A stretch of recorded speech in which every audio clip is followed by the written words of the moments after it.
Good teams tend to take advantage of their mistakes.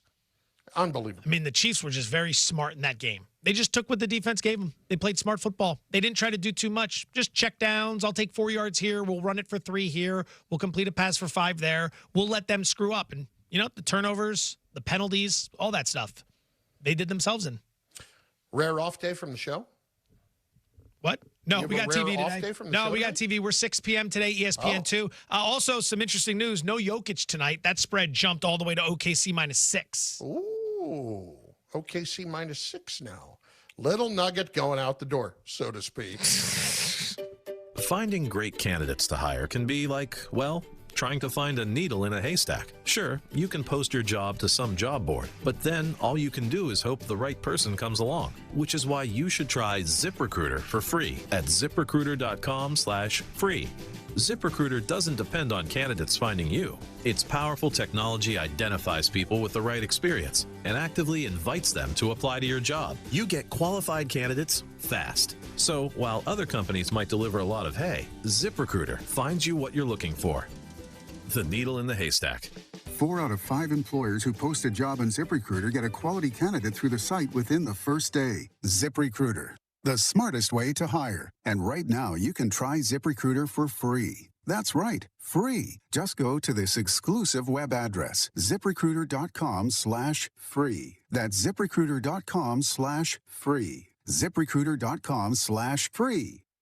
Action Sports Jacks. Watch, listen, subscribe. You can watch us on CBS 47 and Fox 30. You can listen right here on ESPN 690. And you can subscribe to our YouTube and podcast, Action Sports Jacks on ESPN 690. Action Sports Jacks. Watch, listen, subscribe. When it comes to protecting your family and your property, there's one name in the home security industry that has stood the test of time: SafeTouch Security. For decades, SafeTouch has been and continues to be the leader in home security systems, offering the latest technology at the lowest price.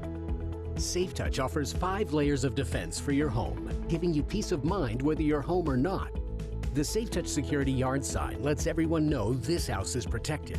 Then there's the SafeTouch perimeter guard cameras, the 2-way communicators, and the crash and smash technology, all controlled with an integrated app which can be used anywhere there's internet.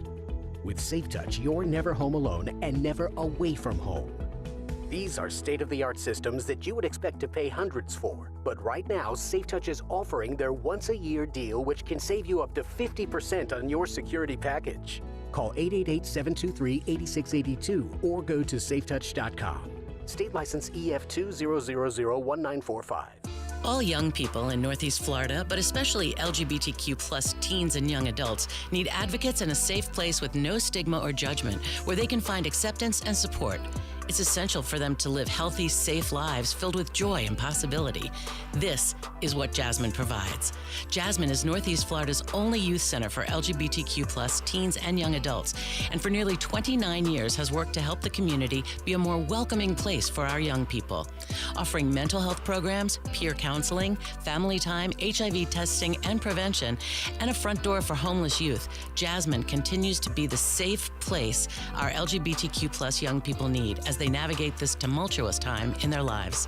And though progress has been made, our work is still necessary to reach the ultimate goal: equality and human rights for all.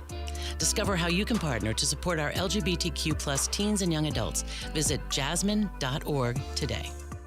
Are you an appliance repair tech? Do you know one? Atlantic Coast Appliance is looking for a repair tech with superior customer service and 3 years experience with major household appliances. Career-minded techs who want competitive pay, benefits, iPad, a bonus pay program, and a company vehicle. Please contact Bill at 904-444-7816. That's Bill at 904-444-7816 to set up an interview and discuss your new career with Atlantic Coast Appliance. Hi, I'm Jared Simmons. Live from the Anajar and Levine Studios. Anajar and Levine Accident Attorneys. Call 1-800-747-FREE. That's 1-800-747-3733. WOKV Jacksonville. Listen live everywhere you go on ESPN690.com. ESPN 690. Jacksonville's home for ESPN Radio.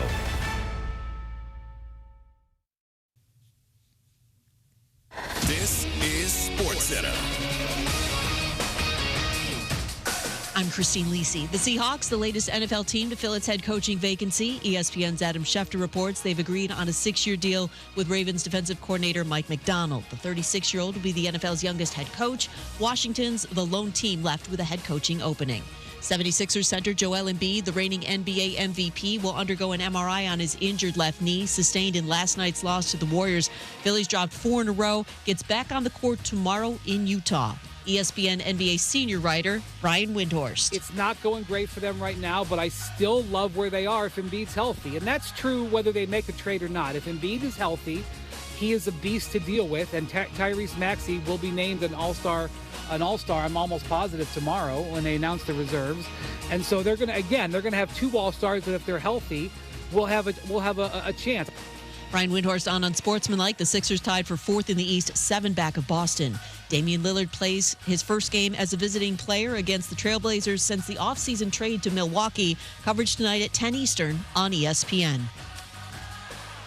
Hey, it's your resident Super Bowl champ, Chris Candy, coming up Thursday. If Aaron Rodgers is healthy, I'll tell you what the expectations should be for Gang Green next season. It's Unsportsmanlike, 6 a.m. Eastern, right here on ESPN Radio, ESPN2, and ESPNU.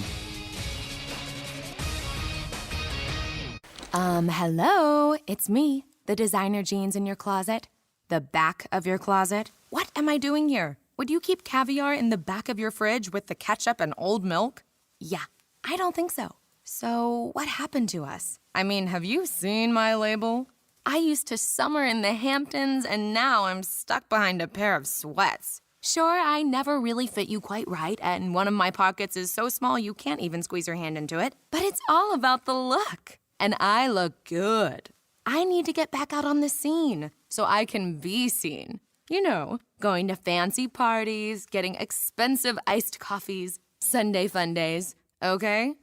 So take me to Goodwill, where I can really make a difference. Your donations to Goodwill create new jobs, training programs, and education assistance for people in your community. To find your nearest donation center, go to goodwill.org. Donate stuff. Create jobs. A message from Goodwill and the Ad Council.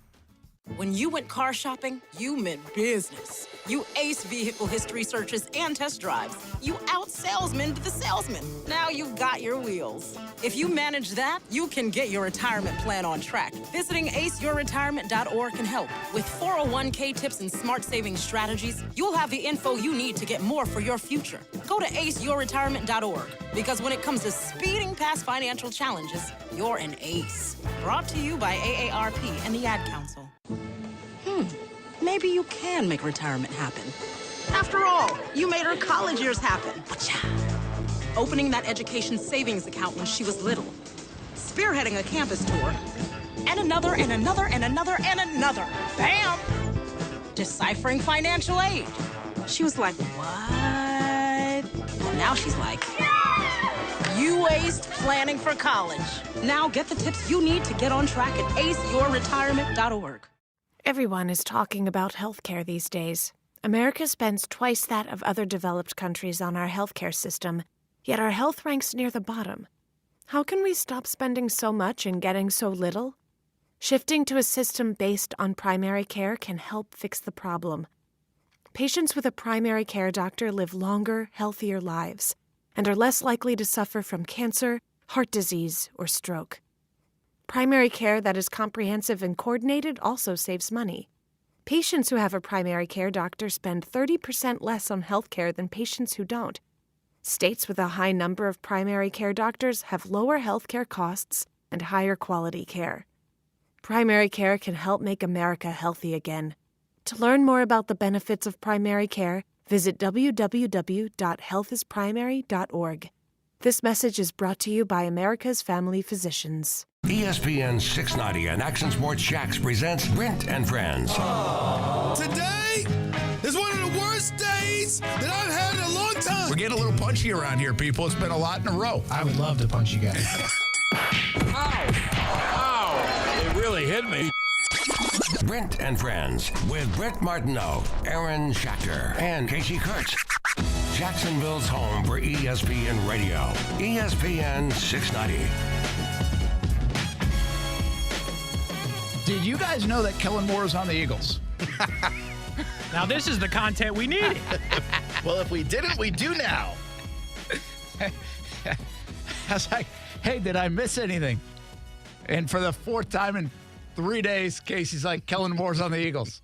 And you guys keep ignoring me. You know what's funny? You know what's funny about that information today is that the new report I'm seeing today, and obviously we can get into it a lot deeper later. The new report I'm seeing is that the Eagles were and are, I guess, in on Bill Belichick. And if it didn't work out with Sirianni in whatever magical meeting that the coach had with his GM and owner after the season, that the very quick pivot was going to be to the hoodie. And so here comes Kellen Moore, who thought he was in line to be the head coach of the Chargers this past year and ended up getting usurped by Jim Harbaugh. Now going to the Eagles and could very well, once again, be thinking he's in line for a head coach job. And then when Sirianni doesn't work out next year, get usurped once again by another legendary coaching candidate. Yeah, that's pretty wild. Kellen Moore, do we start to ask the question, though, is he's highly regarded, but maybe not as a head coach because of these instances? Because as an offensive coordinator, he seems to do well wherever he goes. Yeah, and let's be honest, right? I mean, the reports are Vrabel was going to be the guy in L.A. Yes. Even if Harbaugh didn't get it. Right. So, and we also think Quinn was the guy they wanted to save in Dallas more than Moore. Yes. And still seems to be the case. McCarthy did a pretty good job even in Moore's absence with that offense. He did, actually. Until it's time to win the playoffs. It might have improved, actually. It was. I think it was better. Yeah. So, yeah, the whole thing's fascinating. We did this for a long time yesterday just about what's the guy? Like, who's the guy? How much of this is noise to the outside? And so the latest one is Seattle looks like they're going to hire Mike McDonald. Yes. This guy, 2 days ago, he wasn't even getting a look. Was he not getting Maybe a look? 3 days. I don't know. But it felt like the cycle was going to work itself out with Ben Johnson and either a Dan Quinn or somebody like that going to Seattle. Yeah. And there would be no openings. And we were kind of like, this is pretty wild that Baltimore is going to be able to run it back. Their coordinators aren't even going to really get a major look Baltimore with Monken and McDonald. And possibly Detroit for that matter. Although Washington is on the way to Detroit. The Washington contingent, the Josh Harris group, is on the way to Detroit. They thought to interview Ben Johnson and Aaron Glenn, which is when Ben Johnson gave him a call while they were on the plane and said, hey, guys, ain't going to happen for me. So did they turn around on the Aaron Glenn part? They didn't. They ended up going to Detroit to talk to Aaron Glenn, who they're hot to trot on, believe it or not. Good for Aaron Glenn. Love that dude. But we were talking a little bit about Ben Johnson yesterday, trying to decipher what the deal was there. Like, how can you look at all these teams giving you opportunities 2 years in a row and decide to sit back? You're seeing a lot of people call him loyal today, not just fans, like Schachter using words like loyal, other analysts using those words. But they're all including the fact that Johnson's top goal is to win a Super Bowl. And it just seems like he feels like he's much closer with Detroit than he would have been with Washington. But I guess, Brent, that leads me into the question. I would think it matters to these guys. Doesn't it matter more if you win the Super Bowl as the head coach than if you're the OC? Well, yes, but also winning a Super Bowl matters. It doesn't matter if you're the water boy. Yeah. You know, I mean, that's a really big deal. So I get where he's thinking, especially if he thinks there are more opportunities. But this is when I said a lot yesterday, I see Byron Leftwich. Like, he did win a Super Bowl and then was a hot candidate and then wasn't an OC and is still without a job. Yeah. So life happens fast in the NFL. All you have to do is talk to anybody who's an offensive coordinator, good or bad. The NFL works pretty fast. But the other thing that came out about the Ben Johnson stuff, at least I saw in some spots, is that he freaked people out with the $15 million being thrown out there. Yeah, to me, that just seemed like one of those warning labels, not for teams to be wary. You know how, like, sometimes, I'm going to give a snake analogy because there's another snake in the building today, by the way. Ooh. I'll tell you about that in a second. But you know how sometimes snakes will have very bright colors even if they're not venomous? Yeah, corn snakes. Yeah. I think that was a little bit of what the $15 million was. It's like, maybe that's his way of filtering out teams who he really didn't want to get with. I was reminded today, Carolina was in on Ben Johnson last year too, and he turned him down. Yeah, I get it, but doesn't it have a little bit of a feel of the KC Caleb Williams reports of, hey, I don't want to go to Chicago. Hey, I don't want to like an unproven guy deciding where he wants to work. Yeah, listen, pal, like you're not going to tell me what I'm going to pay you. Yeah. Right? I'm probably going to pay you $15 million because that's the cost of doing business. But you're not going to tell me that I'm going to pay you. Like it could turn. Listen, we all, whatever industry you are, if somebody sits there and tells you that, and you're doing the hiring, or you're part of the hiring, that's a bit of a turnoff. Now you feel like telling them to kick rocks. Now, was it real or not? We don't know, right? Those certain reports get out there, but it was just something that floated around. I was like, okay, I could see why people would get off that. Like, I can hire Bill Belichick or Jim Harbaugh or Mike Vrabel or Dan Quinn or all these guys, or I can have Ben Johnson tell me I've got to pay him $15 million. Yeah. Like, there's plenty of other guys out there, man. And I will say that, like, there's not, even the good ones, even the Harbaughs and Belichicks come with risk. Oh, big risk. Big risk. So much so that Atlanta's Atlanta's like, thanks anyway, Bill. Exactly. Now, Harbaugh, I think, comes with risks that I feel I don't really – I used to hear this all the time that Harbaugh was really hard to work with. I feel like time has passed where he feels more – I mean, he's still a quirky dude. Yeah, man. But he might not be the guy that you can't work with anymore. It feels like he's changed his game a little bit. Maybe it was being around kids, college kids. Maybe it was being around and winning big. Maybe going through some losses, being humbled a little bit. I bet you it goes back to what we all saw back when he was in San Francisco. And honestly, we don't know the inner workings of that. That was obviously a bulky Harbaugh thing. But I'd always heard that Harbaugh was tough to work with. Now, I also heard that I've heard people say that within the league about a guy like Kyle Shanahan. On the outside looking in, you don't see that. What does that even mean? Yeah. Does it mean that, just like, listen, he's not the friendliest guy in the world, but he's really good at football, and he's not a bad guy. He's just not sitting there shaking hands, kissing babies, walking down the hallway. And some people interpret that as, that guy's a jerk, right? That's just maybe his that's what it is? I don't know. I don't know what it is. But I don't know. I don't want to sit here and label these guys something. I'm just telling you, we've heard that over the years about the Harbaughs, and we really don't know because the Harbaugh, like I've seen here in Jacksonville at a camp, was kind of a fun guy. Like Harbaugh, I think that kind of established himself at Michigan. I think there's a lot of fun around Harbaugh. Like, I don't mind him at all. I kind of like him in a weird way. I wouldn't think I would like all the stuff around Harbaugh, but I'm intrigued by it. And found myself actually rooting for him to win at Michigan. Wow. Yeah. And it's kind of a weird deal. But, I think he's actually a likable figure from the outside looking in, but I'd always heard the other side of it. But that was some 10 years ago now. That's my point. Like, we're talking about, I don't know if it was 10 years ago, but it was some. But even if it was, you live and learn. Even if it was, and it might have been more, I think it was 2011. So that was go that far back when he 10 got years ago. I think 11 camp? through 13 or 14. But here's the thing. It's not like he was 18 10 years ago and now is an adult. Yeah. Like he was who he was. Yeah, kind of who you are. I get that. I get now, that. maybe you have some experiences that inform you or change the way you see things. Maybe you have philosophy change. Maybe he went to a darkness retreat, had some ayahuasca, and it changed the way he feels about life. The reality is he's likely still that guy. Well, he certainly, I'll say this, and I don't know this because I don't have a quote from 10 years ago, but he certainly seems to cite the Bible and religious stuff a lot more than I ever remember hearing that from Harbaugh. Did I not remember? Did I not see it? Was he always like, I don't know. So maybe he kind of has found had spirituality an epiphany of some maybe, sorts, right? And whether that's changed him actually, or whether the appearance of that has changed, I don't know. Like, what changes people? Do they really change? Who knows? It just does feel like a softer shelled Harbaugh. Be interesting to see how that translates to the NFL. Well, you have to almost be that. That's the point. You almost have to be that way in the NFL. You can't do what you did at Michigan, or thought you could do at Michigan from all you got to do is look at Urban Meyer situation in the NFL. These guys are their own businesses. They're grown men. They are actually more powerful than you and make more money than you. You do not have that problem on a college campus. You are actually more powerful than any professor and any administrator, including the president of a big-time university. You have more power as the head football coach and make more money than anybody else.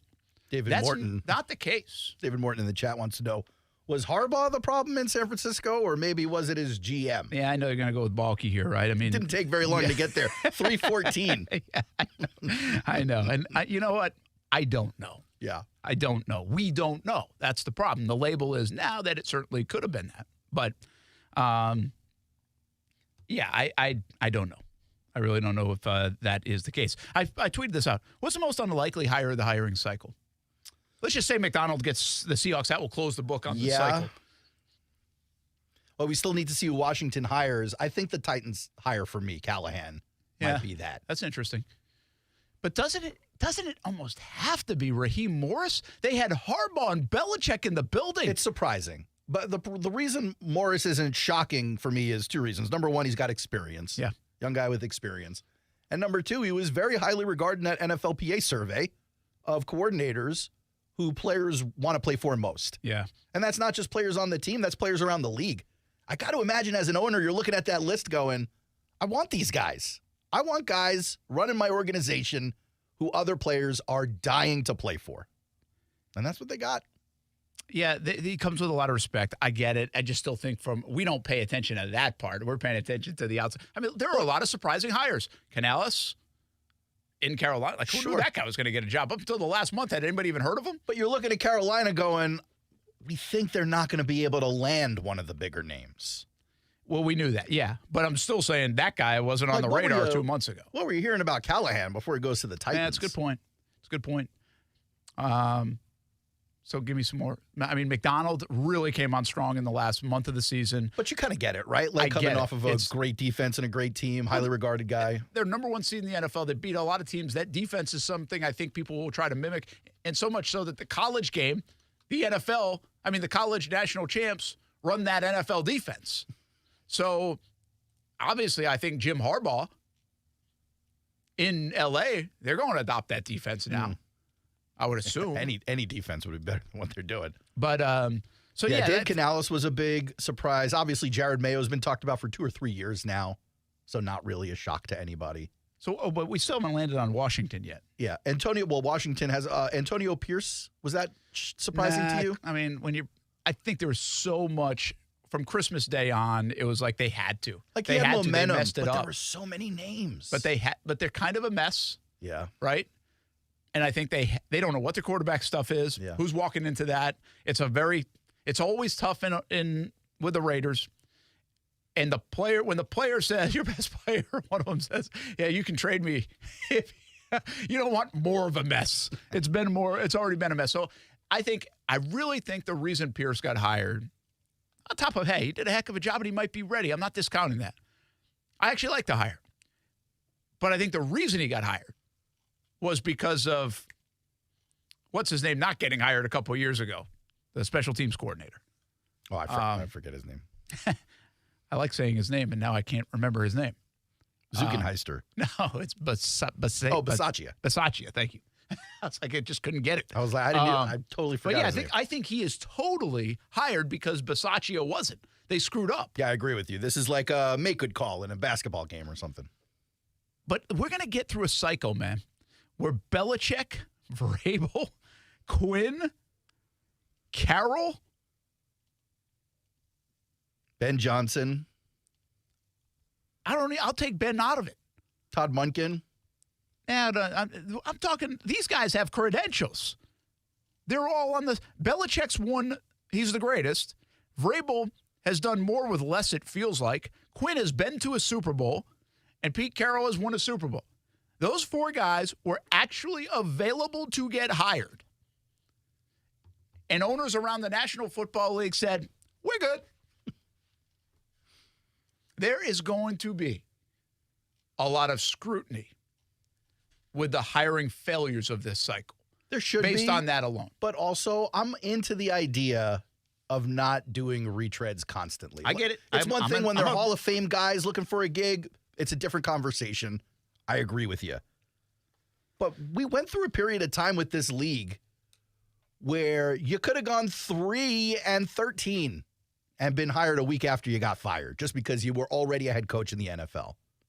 There were teams that were very reluctant to go out on a limb for an OC or a DC. They'd rather go to college and get a head coach than do an offensive or defensive coordinator. And now you're seeing teams reach not only for special teams coordinators, but like assistant head coaches who aren't even coordinators. Yeah. No, I like I agree with you, by the way. Overall, philosophically looking at it, I like the fresh blood. Broaden the pool. I'm just telling you, if I was in the room. Yeah, if Seattle's a wreck, the fans can easily point in a direction and be like, what did you do to us? Yeah, in Seattle, I'll say this about the Seahawks. The more and more I think about that job, which, by the way, McDonald's 36 and Carrol's 72, These so he's guys half are his younger age. than us, Brent. Makes me feel like I'm not doing anything with my life. That's most people, by the way. Easy, Casey. Hey. It's going to be one of those shows. I think Seattle might be one of the best gigs in the league. Organizationally? Yeah. Or because of the roster? No, it's like organizationally. And the reason I say it is, listen, we're 3,000 miles away. So I might be pegging Seattle wrong here. I'm not there, boots on the ground, all that stuff. We know people around the organization and have for years.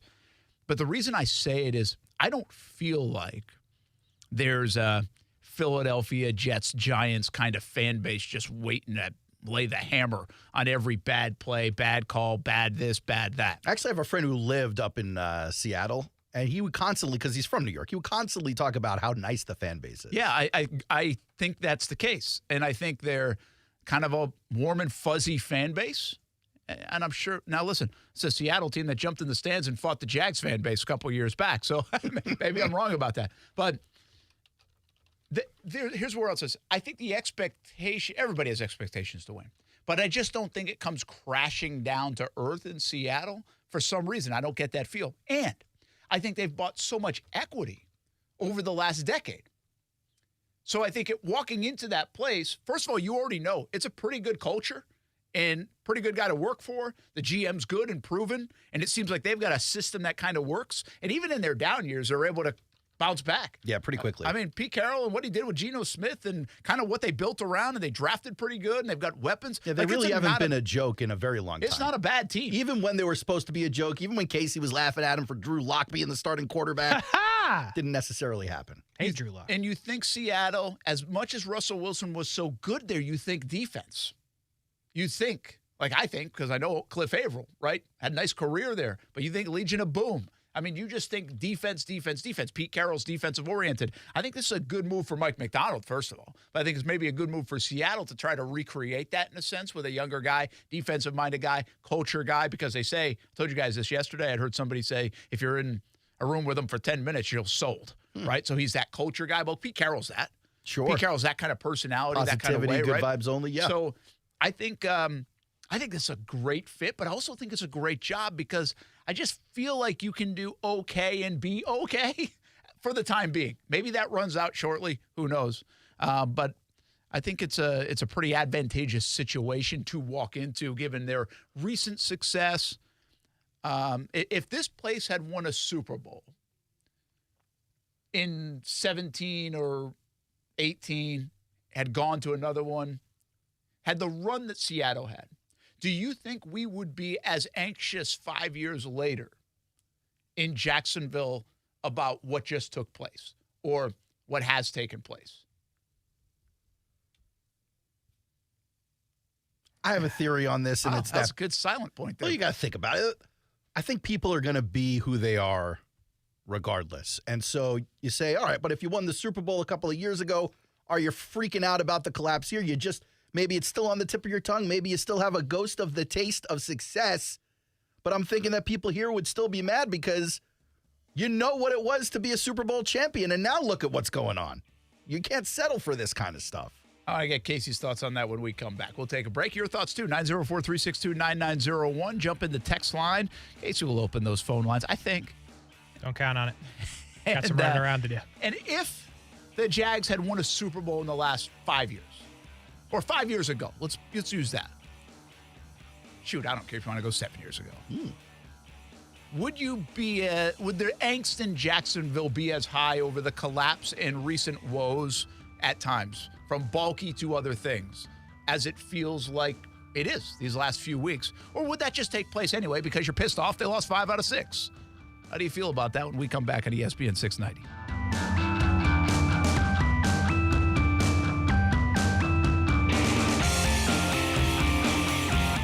Now, the First Alert forecast on ESPN 690.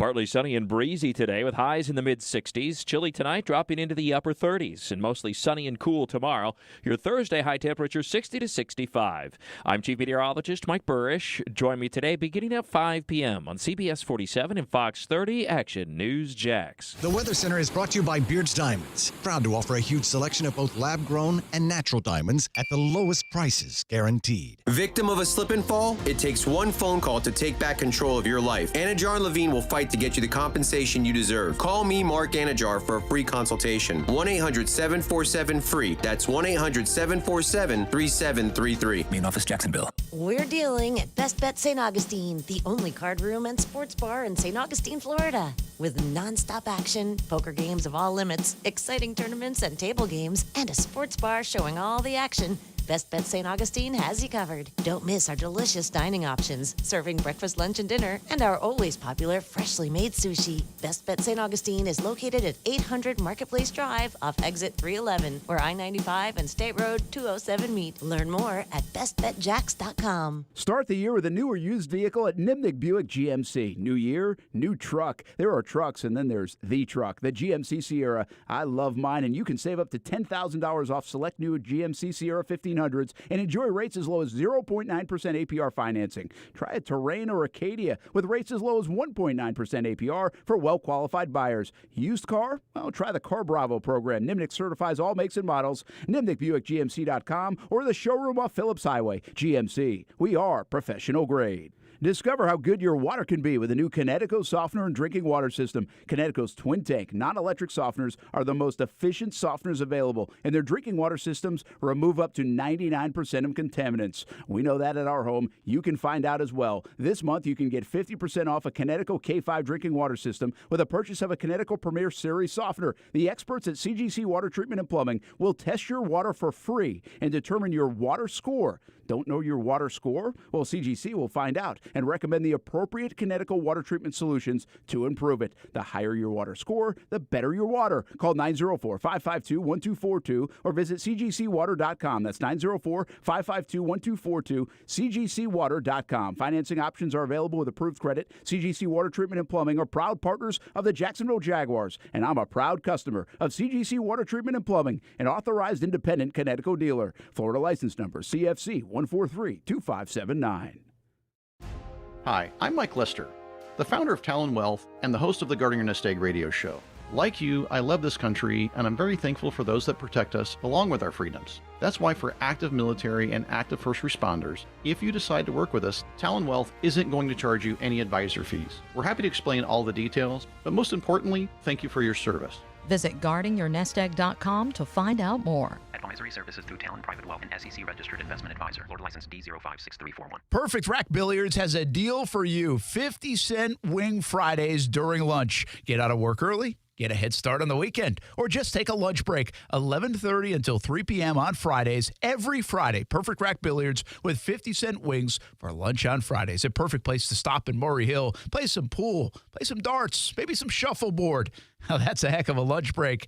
And get those 50-cent wings on Friday just to make it better. 11:30 to 3 p.m. on Fridays at Perfect Rack Billiards. Day one, the hardest day. The day you hear, This is a type of blood cancer. At the Leukemia and Lymphoma Society, we are here to help you move past day one. To learn more and get help on any day, visit LLS.org or call 1-800-955-4572. Hey, it's Brent Martineau from Action Sports Jacks. Did you know you can watch our radio show? Yeah, video of a radio show. Just search ESPN 690 Jacks on Facebook, YouTube, and Twitter. Or follow me on Twitter at Brent A.S. Jacks. Watch the show live weekdays from 3 p.m. until 6 p.m. or listen on ESPN 690.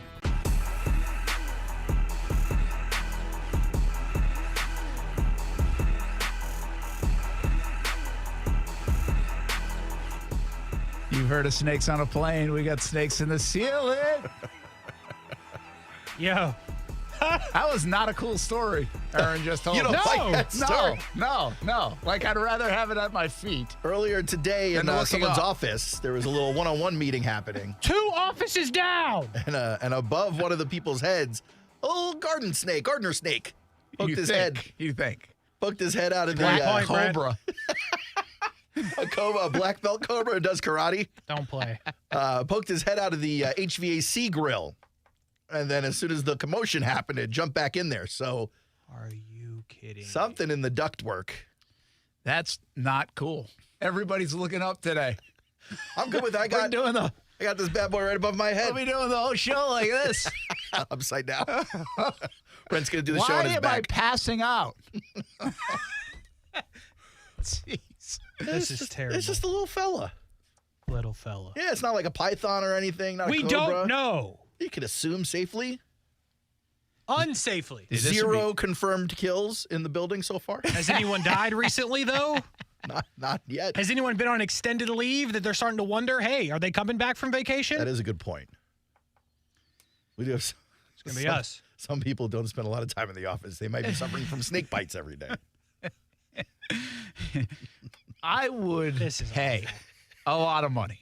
To what? To what? For that snake to just fall on top of one of your heads. Oh, me is going to be fine. Casey, though, would be interesting because you ever see a cat get scared? They jump like 18 feet from wherever they're standing. All right, forget it. I'm not sitting under this thing. I'm sitting all the way back here. I don't even care. I'll yell. I could watch a YouTube video of Casey in fear for hours. This is me, guys. This is great. Can you guys still hear me back here? Oh, you're great. Yes, you can. You're doing a very good job of projecting. This is probably the best producing you've done all year. That's 5 years later. That mic sounds like it did on day one. That used to be good, high quality stuff here on ESPN 690 for us. That is, it's funny. I was heard on the other side of the building. There was there's this old like sales area, and really they were telling me today that one of the guys, the guy who's still here, but they've moved upstairs, and years ago the toilet started to flood. Oh man. And that was above him, and it landed right on his desk. Oh, clean water or not clean water? I didn't get the sense it was clean water. It's an important part of the story. Yeah, that is something. If that were to happen, you get workman's comp for that? I don't know. I guess we've had a lot of animals here on the show. Oh yeah. We got snakes a couple Most times were now. outside, Brent. We have had the alligator. Casey from 10 feet away is so great. And we've had the goose. Was also geese. outside. Yeah, the attack of the geese. Yeah, but I'll tell you what, this snake is nothing compared to the geese. We've had 2 or 3 Geese were mean as hell. wasp attacks. Oh, yeah. The wasps we were did in here. That's right. Yeah. Bees. I had a murder a wasp last year. You know that's from, Casey? No. What's it from? Tommy Boy. Ah. Come on, man. I'm sitting back here the rest of the week. Casey This is is literally, ridiculous. he's doing the show from Gainesville this week. You know one thing you know what I said to the kids the other day? I was thinking of you. I was like, Thanks. we're going to watch Good Will Hunting as a family. Yes. How'd it go? We haven't watched it yet, but I got to make will. my daughter watch that. My daughter's Steph on was a big, like, that's a good idea. she's on a big 90s movies kick. We Oh, really? watched 10 Things I Hate About You. She loved it. So we'll watch Good Will Hunting. Yeah, Good Will Hunting would be great. Casey still hasn't seen it. I'm going to hold the scissors in case it comes down out of it. What all other right. animals have we had? Like, you'd think this is an older building, though, is my point. Like, it's not There's a cat surprising without a to see- tail outside. There is a cat. Again, There's several. outside. There's a lot of cats. Yeah. I mean, we have dogs running all over this building. That is true. We get dogs in the building. Love dogs. The best. I'm trying to think of anything else that I've seen. Have we had bat? Have we had a bat in here? Oh, I don't I mean, think we so. haven't had it in like these 5 years. You've been in the building longer than me. I don't think we've had it in Actually, the I've building. been in the building longer than I've you. definitely seen them outside here in You Jacksonville. guys used to be in a really nice building. The Belfort building was cool. I Yeah. liked it. We built it. Yeah. Yeah. I'm not getting that. Phones will not be answered. Oh, they today. hung up. Shout out. Whoever that was. Thank you. Casey, that's a phone cord, not a snake. I might start cutting it. This is Oh, just man. awful. It was fantastic. Hey, so before the break, I asked if the Jags had won a Super Bowl, how long would that hold off the pain of seasons like this year? Or angst around a guy like Trent Baalke? Now, I know if he had won it, that would change things. But now that I think about it, if a GM wins the way things have gone around here, if a GM wins a Super Bowl, they got like a lifetime contract. YB feels the same way in the chat. He's like, just one. All he wants is just one Super Bowl. It sounds like he'd forgive almost everything. Really? Yeah. So give us your thought again, and then maybe we'll get Casey closer I to just the mic think and get his. the more you win, the more you get the appetite for winning. It's like I get that. A poor person who wins the lottery, and now you got all this money. Maybe month 1 of all your money, you're still looking for a McDonald's burger, but by like year 17 of all your money, you're not eating McDonald's anymore. You're insisting on steak. Kasey? A little closer to the mic if you could. Come on, Brent. If they won one? Yeah, one.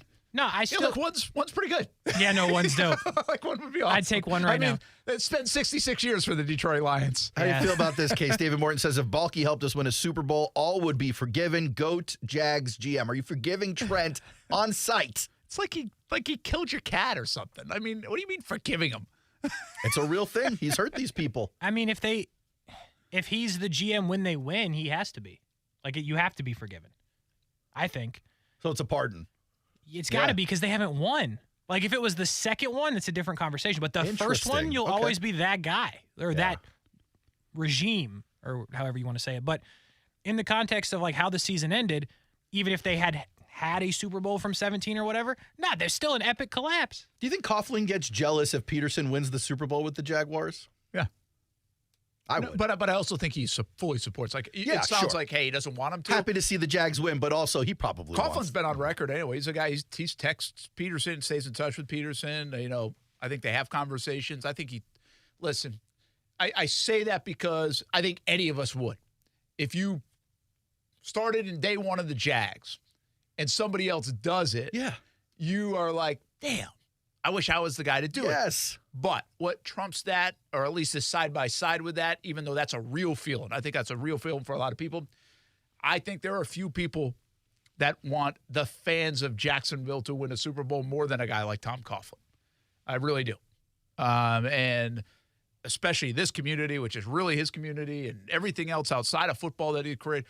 And I think there are a lot of people in Jacksonville like that, but I think there's like a select few that really genuinely would feel that more than any of their own success.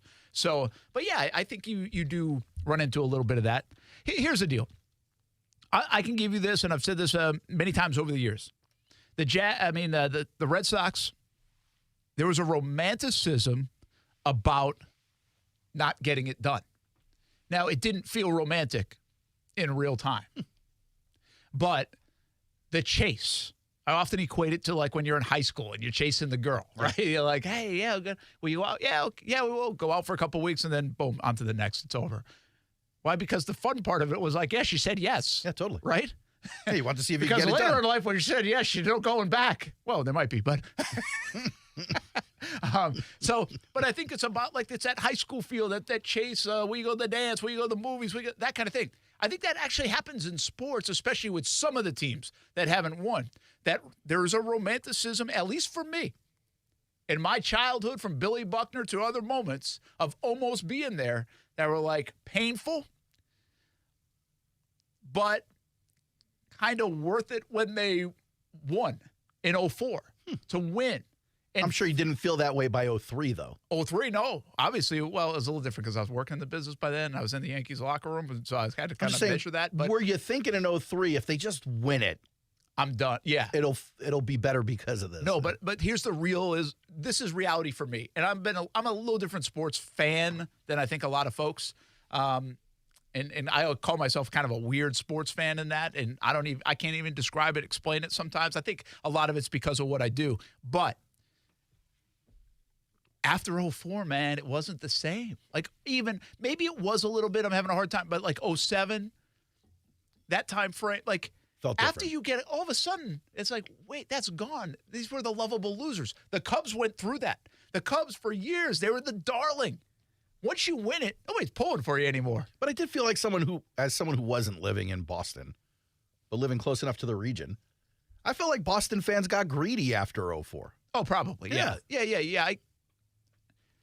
I would just say this. I mean, not greedy. They wanted more. One wasn't enough. I think now, 20 years later, if the Red Sox hadn't won another one since 2004, I'd probably have a little bit more, like, blood boiling when they don't get it. I mean, if your kid was a Red Sox fan, they wouldn't have lived in a lifetime where their team won the World Series. But I'd also say on 2010, 6 years later, I'd still be pretty cool that they won the World Series. Yeah, sure. I mean, people went a lifetime without seeing the Red Sox won a World Series. So thing. just the one would accommodate me, I think, to the point where even in the bad, I wouldn't feel as bad. I wouldn't feel as angry about it, as emotional about it. And that's really what I'm getting at here. I'm not telling you that you want to be the team that goes 66 years or 86 years without winning. It's cool to win. But I do think it buys, once you do win, I think it buys some equity that I don't even know you, the fan listening and watching right now, fully understands that you will provide that equity to the Jaguars in bad times once they do win. Because I didn't think that. I would have said the same thing a lot of you guys said. Sorry, I just got a glimpse of Casey sitting in the next room. Against the wall. I do think that it's like winning the lotto. You win the first time, it's the most amazing thing in the world. But if someone comes back to you 2 years later and goes, you want another 15 mil? Like, yeah, of course. Bring it every year. You can never win too many times. Yeah. I disagree with you, man. Like, give me, there's nothing that you, I'm trying to think of something non-sports related that would make some sense here. I'm going to give you one, too, and maybe I'm strange here. So we got a chance to play Augusta National. This is still sports related. That's my home course. Your dream, yeah. Yeah. But like for people, it's not your home course, your dream course. For people who like golf, there's nothing better. Yeah. Right? The chance, and you just can't go play it. We obviously in the media, we got a chance to do it. We won that lottery. Did you get to play the whole course or just select holes? No, you play the whole course. So the whole day. So it's obviously unbelievable. But I have said since then, and this is what happens at the Masters when you go, you can't put your name in for another 7 years to go. I said, I'm not even sure I'm going to put my name in again. That one opportunity, like that one time. But you're talking about a bucket list activity. Yeah, but I don't think people agree with me here. It's like, no, put your name and see if you can go play again. What I'm telling you is like, I'm cool if I don't play Augusta ever again. Now, I wouldn't turn it down. But I just think that one time of fulfilling that, and that's what I'm saying from a sports fandom, I think it carries you. Now, maybe in 10 more years, because I played like 8 years ago, 10 more years will be like, I want to play that again. You know, and I just think maybe that wears off over time. Like, there's nothing like that for you. Like, when you go to Disney, if you're not living here, if people come to go to Disney World from, like, England, are they like, I got to go back next week? Or are they like, that's cool. Like, I'll go to the next destination. It's a little bit different because you're traveling a long distance. There's a cost physically, mentally, to doing the thing. No. I mean, watching the Jags is a cost physically and mentally. Watching the Pretty Jags terrible most of the time. Watching the Jags win a championship, have a championship season though, is not hard or terrible or awful. It's actually pretty enjoyable. Yeah, and you'd want to do it over and over and over again. In case you don't want to see multiple championships from your teams, you don't want to see the Rays win 3 World Series in a row. Well, you can't put it like that. It's not don't want to see. I would love it. Need to see. No. Actually, in your example, it's want. In case, in this example, the Jags, the Rays, the Gators win the Natty, and you're like, I'm good. I'm good. I don't need to see it again. No, I would never be that. But like to Brent's point, the first time they went to the playoffs was 2008. I believe it was actually September 20th. You may have to check me. It was against the Minnesota Twins. Never forget, was there. They've been in the playoffs a lot of times since. World-class moment in life. Evan Longoria, foul ball, caught it. Ooh. Mm-hmm. That's how they clinched the playoffs for the first time. So, to that sense, like, I do agree with Brent. Like, they've clinched like 10 times. No big deal. So you don't care if they never make the playoffs ever again? I'd get annoyed at some point, but it'll never be like that. You were annoyed weeks ago. I was talking to you about how they keep going back to the AL East pennant. You're like, they can't get over the hump. They stink. That's true. But like when they went to the World Series in 2008, maybe because I was a kid. Like they went to the World Series in 20, didn't feel the same. Maybe because they were playing the Dodgers, maybe because of COVID, but like 2008 was like it. But I was also a kid, so maybe that's kind of more magical. Yeah, I think some of that changes. Yeah. I think people will answer this question a lot like you're answering it, but I don't think they'll feel it when it happens. Interesting. And again, you're talking from a point like your favorite teams are the Jets, Mets, Jets, the Nets, the Mets. A lot of misery. Yeah, I've guaranteed I'll never know what it feels like to win championships. It's fine. But like, you know what? I will say what I was trying to say about even the Red Sox misery or the Cubs misery all those years is there's something romantic about hearing you say that. Oh. There's nothing romantic. Yeah, there it is. My dad. No, like it is. It's kind of like you're part of a club. Like I your like other how you Mets find fans. romance in it. I'm the one who has to experience the loserdom, and you're like, oh, that's romantic. Yeah, it is. To You're Brent's- part of a club. No, I love it. To Brent's point, my dad, Cubs fan, whole life. Bro's like, I won't say his age actually, but he's old. Shout out to Chip. When the Cubs won, he said, I'm good. I saw it. It happened. They did it. But that's because he's been conditioned to think it happens once a lifetime. Well, it does actually. And a lot of people didn't get it. So. But I here's the thing. I think once a lifetime is good for most folks. We have been spoiled by the Chiefs, the Patriots, the Celtics, the Red Sox, the whatever. We're spoiled by dynasties a little bit in some sports, but once a lifetime actually might be a pretty good success rate for your favorite team to win it all. David Morton with some decent insight. He goes, of course, we'd love the Jags to be what the Chiefs are now, but getting one would be incredible. 10 years from now, if we stink again, you'd look back on the championship and you'd go, all right, that was fun. Gives you a little peace of mind. Maybe. But going to the AFC Championship game doesn't. You got to get it done. That hurts. You got to even more. get it done. It Yeah. does. It stings even more. Yeah, man. We'll be back on ESPN 690.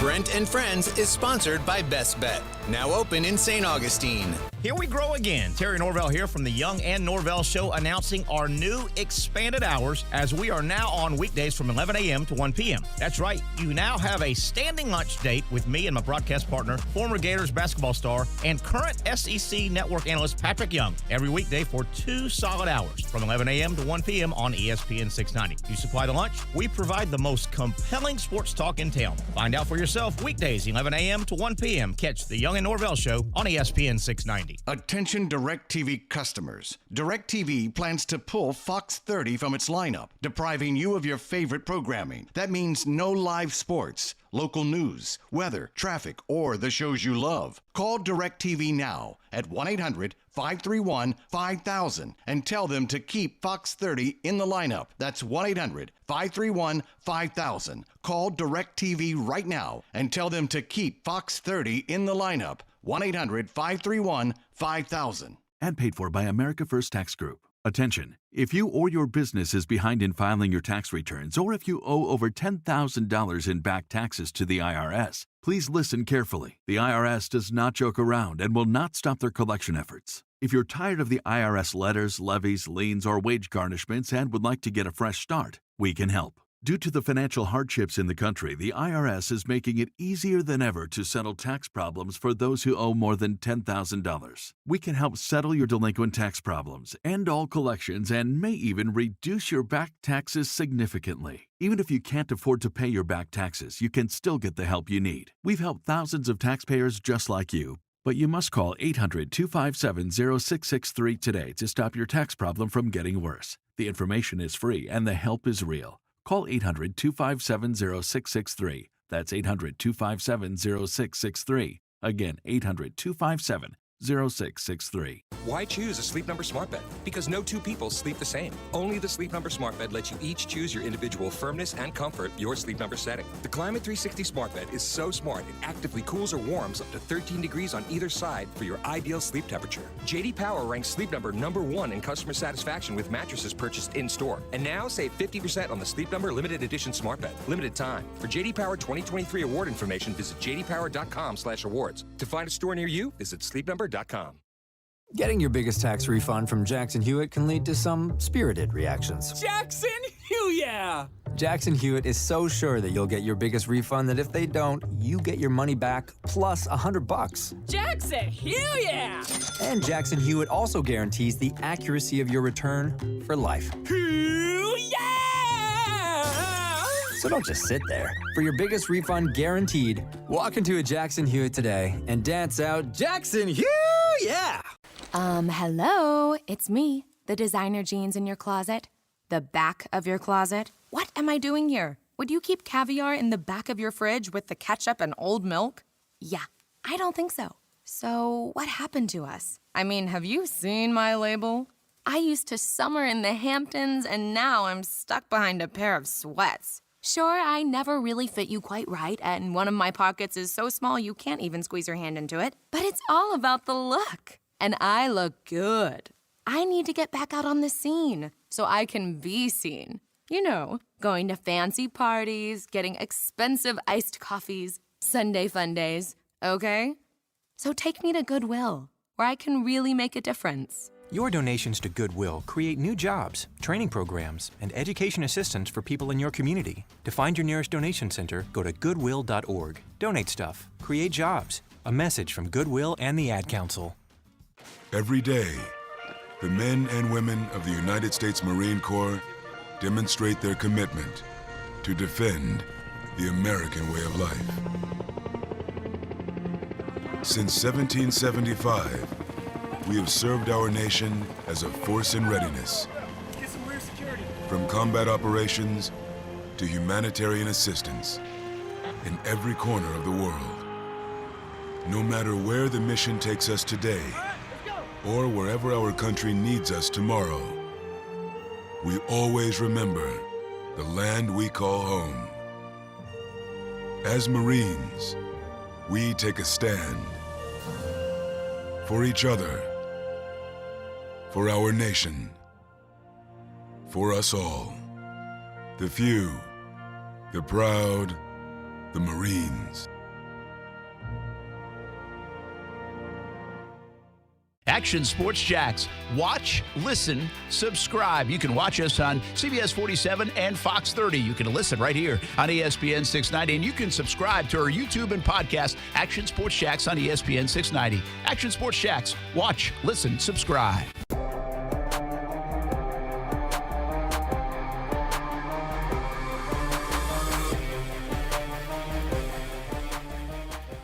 Brent and Friends on ESPN 690. Brent Martineau, Aaron Schachter, Kasey Kuhrts. Man, you did the good paper again. This is seriously what? It was actually a failure. Don't compliment me, Brent. I haven't earned it today. If you notice, it's in black and white. So my yellow highlighter, my green highlighter, it's all monochrome. Doesn't matter. I'm a big paper stock guy. I told you guys. Were you busy today or something? I just wasn't paying attention. A lot going on? Paper stock. Going on. There's a lot going on. Is there? Paper stock.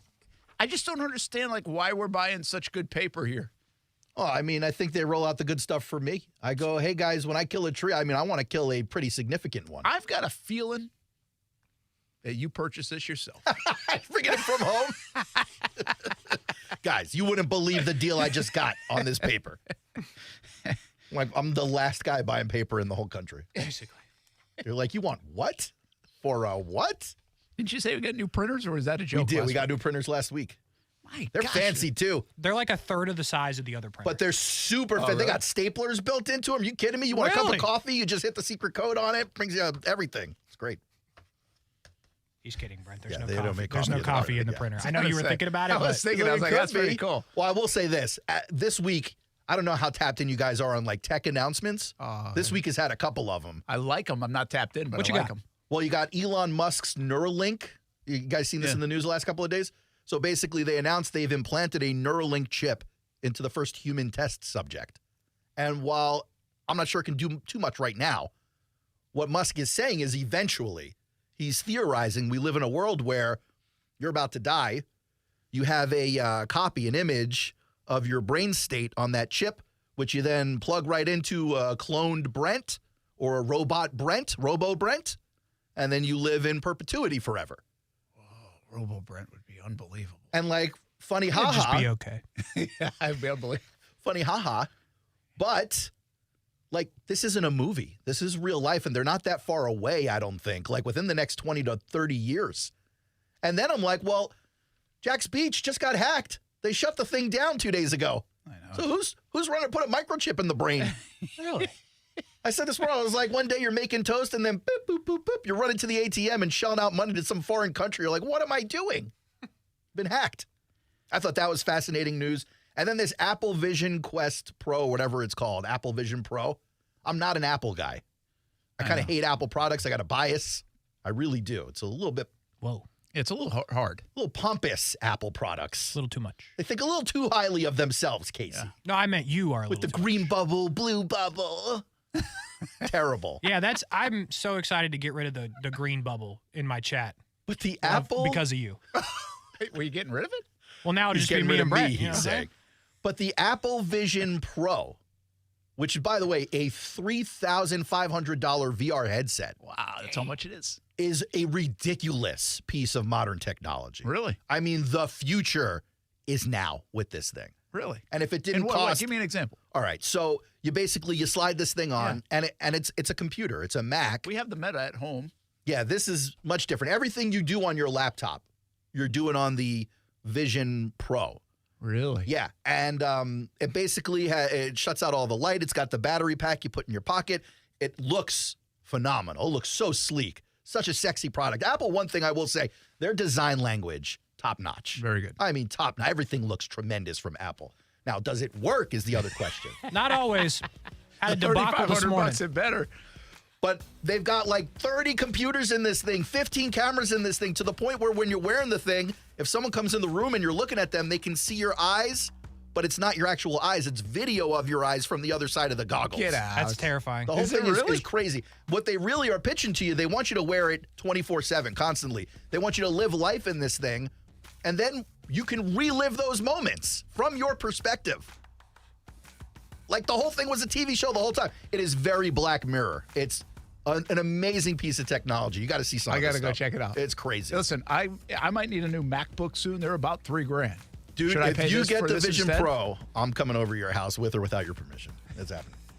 All righty then. Need a payment plan. You're going to find me in a fleece robe hanging on your bed in the Vision Pro, Yo. sipping some whiskey. Yo. I'm new Brent. Robo Brent. You go. I'm Robo Brent. You go hang out with Piranha Dog at my house. I won't ask any other questions. We'll be back. Brent and Friends on ESPN 690.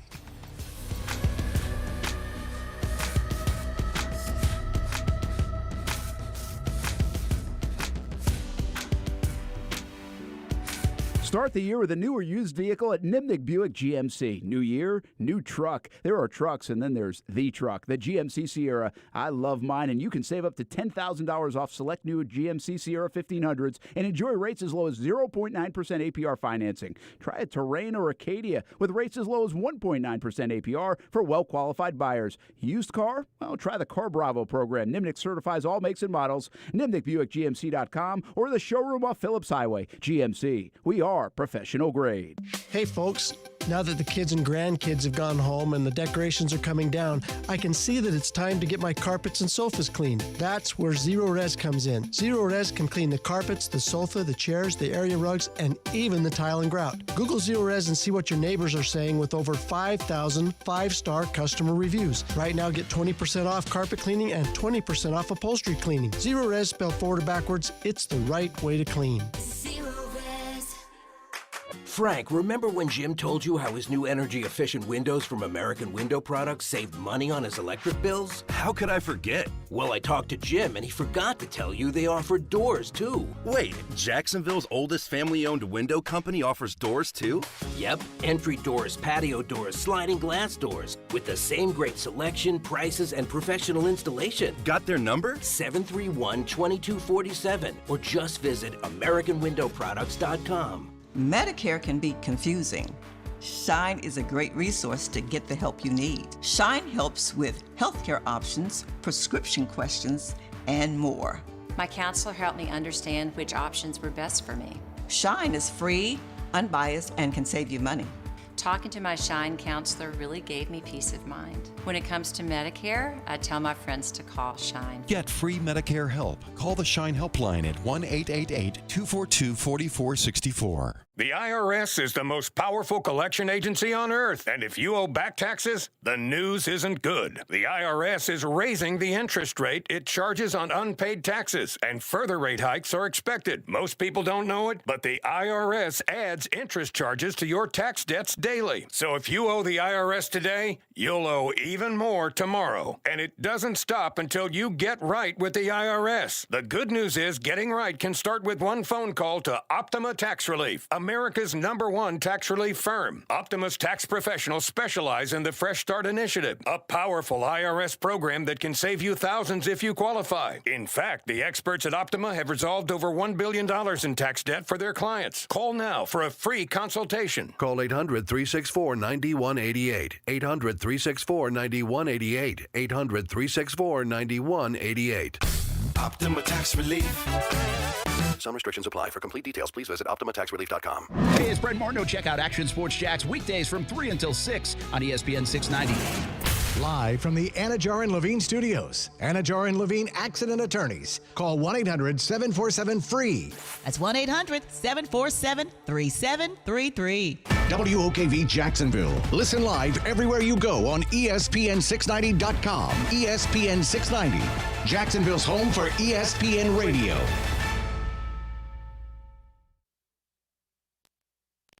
This is SportsCenter.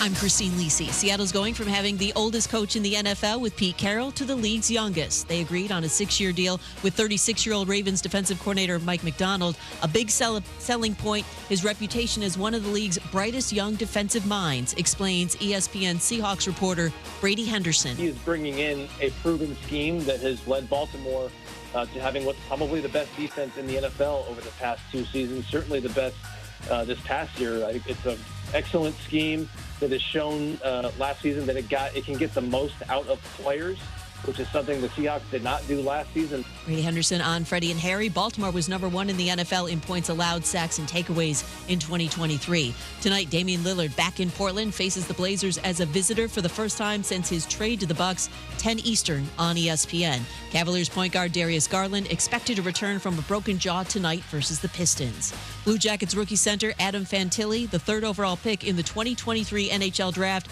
expected to miss 8 weeks with a lacerated calf.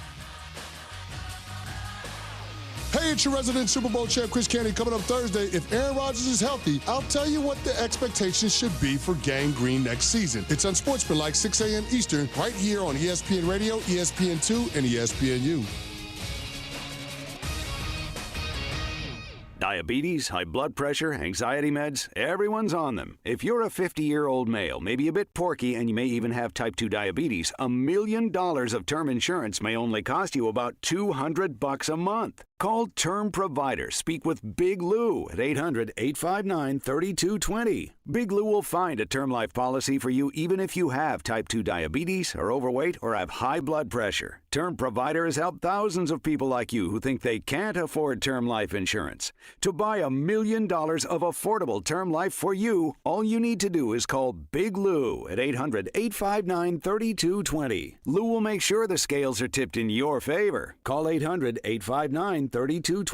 Big Lou will answer your call and work to fit you into a term life policy that you can afford. Remember, Big Lou's like you. He's on meds too. Call 800-859-3220. 800-859-3220 or biglou.com. Every day, the men and women of the United States Marine Corps demonstrate their commitment to defend the American way of life. Since 1775, we have served our nation as a force in readiness. Get some rear security. From combat operations to humanitarian assistance in every corner of the world. No matter where the mission takes us today, or wherever our country needs us tomorrow, we always remember the land we call home. As Marines, we take a stand for each other, for our nation, for us all. The few, the proud, the Marines.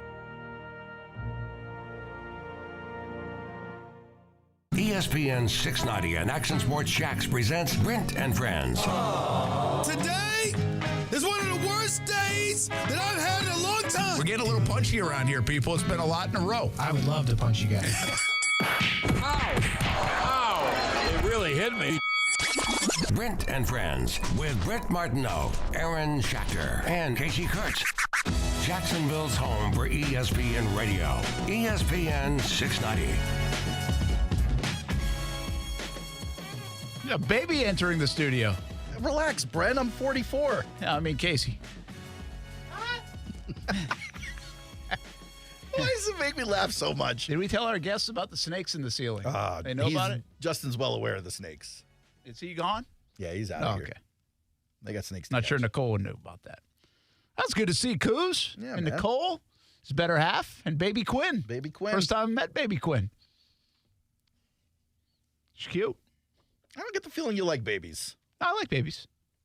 For a nice guy, it's weird that you don't like dogs or babies. Which do you like more, babies or dogs? That turned. Which one do I like more? Yes, sir. Babies.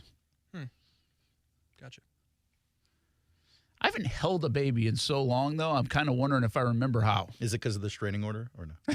I feel like you could have, like just now. Yeah, I could have. I don't ask to Yeah, hold. you don't go out, reach out and grab a baby. Now, Is that a weird thing to do? If Steph was here, she would be like, "Can I hold her?" That's like a thing. Really? Yeah. Oh yeah. Sure. Like Kaylee. I don't know if is that a girl thing, a woman thing, female thing? I think it's parental instincts, paternal or maternal. Well, Kaylee's not a parent. She always says, "Can I hold instincts. her?" Okay. Like, Like, for instance, I got a 6-year-old, but I could tell already she's going to be a mommy. Yeah, she's living to take care of little things. I got you. I don't think I've ever held a baby. Really? Well, you'll be scared out of your mind the first time you do. You really do think they can break, don't you? Oh, my gosh. Until you start swinging them around, you're like, oh, this thing's pretty hard to break. Gotcha. Until they fall out of the high chair and get back up. Listen, my poor little sister, she bounced off the floor a few times out of my arms. She's all right. Maybe. That's crazy. The scariest moment of early parenthood. Ooh, okay. Is leaving the hospital and putting them in the car seat. I say them because we put them in. Yeah. Well, you don't know what the gender of the baby is until you have it, but sometimes. But yeah, you're right. You got to fix their arms and legs and stuff. You're afraid to move them. Well, it's the car seat compared to the baby is massive. Yeah, ginormous. Yeah. Right? And ginormous. Yeah, I said that wrong. It's okay. It was a very We're forgiving everything this week. It was a very slow Are we? Yeah. drive home. I didn't get that vibe. Slowest I've ever driven home. Yeah. Is that day. Yeah. Changing diapers is like that too early on, where like by the time you're months in, you're picking baby up by one leg and you're doing like real quick. But like early on, you're like gingerly with your fingertips. Let's just lift and then okay. Well, I think on top of that, from a dad standpoint, you've heard all the stories, like they're going to pee on you. They're going to just have an explosion. Yeah. And it's like, it really, that Never really happened to happen. you. Huh. No. Had some attempts in my house. Really? Oh, yeah. Some attempts. I'm too fast, Brent. Cat-like reflexes. Very good. Nice work. Man of the year can move. How about that? I can't wait. Casey, I want to chronicle. Can we go live to your house after you have a kid? Shh, buddy. I don't think he thinks he's having a kid. Ever. Oh, he's definitely having a kid. Definitely having a kid. Yeah. I mean, for all you guys know, Amanda could be pregnant right now. That is true. It seems like you she just does spend a lot of time news. without you. I mean, this would be the time to drop some news, though, huh? This could be a good time to drop some news. But only one baby in there. You know what? Casey has to go babysit. I'll officially announce next week what the deal is. Look at you. So come back next week. Okay. We have Daniel on. Yeah, but then I got to go under the snake lights. But Let me go run in there and press a button for you, Case. All right. Daniel, what you got? What are we talking about? We haven't even been talking about anything. We're talking about babies. Oh, man, I thought I seen that anaconda coming down out of there. Hey, all right. I was scared. Me too. I'd pay a lot of money for that, as long as it didn't land on me. It'd be so good. Oh, man. I actually only had one thing, but listening to y'all today, I got a couple if you don't mind. All right, hit us. Oh, what did we say? When we had my daughter, who was our second child, when she was about, 4 to 6 months old, my buddies and I used to play catch with her. And, with her. What? Wait, time out. Is she standing on the floor and you guys are throwing a ball to her, or are you throwing her to each other? Yeah, it was her to each other. Okay, that's what I thought it was. I wouldn't necessarily say that on the radio. This is a dad game, though. Like, there are more dads than this who do dumb stuff like this. Oh, she loved it. Of course. Of course. Yeah, I don't know. If you ever do the helicopter toss where you stand a couple of feet from the bed and you kind of throw them in the air, but you spin them as they go in launch them in the air, spinning? This can't be real. No, I do this all the time with my kids. Onto the bed. You shouldn't have them. Yeah. We're not talking about babies at this point, though. We're No, like toddlers. I'm javelin throwing them. I'm doing all kinds of stuff like this. Until she was about 9 months old. That's fine. Look, they got to learn sometime. Yeah, what? About 9 months old, we were laying there or sitting there watching her sleep, and all of a sudden she throws her arms and legs up in the air. look of terror on her face, and she does it like 4 or 5 times, and then wakes up screaming. Yeah. And it's the last time my wife ever let me play catch. Yeah, you basically gave your 9-month-old PTSD. She doesn't ride roller coasters. She hates. I will like say her. babies also sometimes, like when you put them down on the changing table case, if you put them down too quickly, they go through this like mental illusion where they think they're falling. And they do. They throw their arms and legs up in the air like, ah, even though it's just a couple of inches down to the surface you're putting them on. It's good to know. I'll take note. Yeah. And today was the first time I ever clicked on the description for the show on YouTube. Ooh. Man, you put a lot of work into that. That was I actually really enjoyed that. Now I'm going to make sure to click on that each time. So I'm taking that and that does that.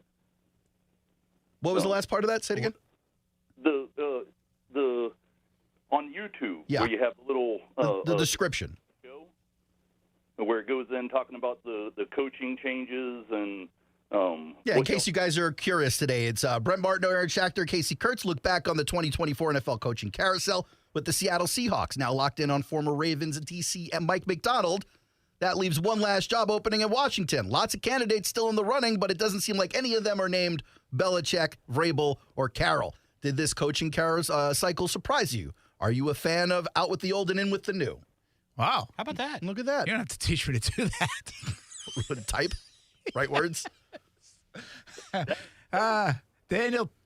With another thing is with you asking that is because there is the whole thing of we already know we have a lot of tape on these other coaches that are out there available, and so if you're taking a young guy, you have some knowledge on them, and you're hoping that they're going to do something that people don't have tape on, and at least get you a year or so, of competition, Possibly.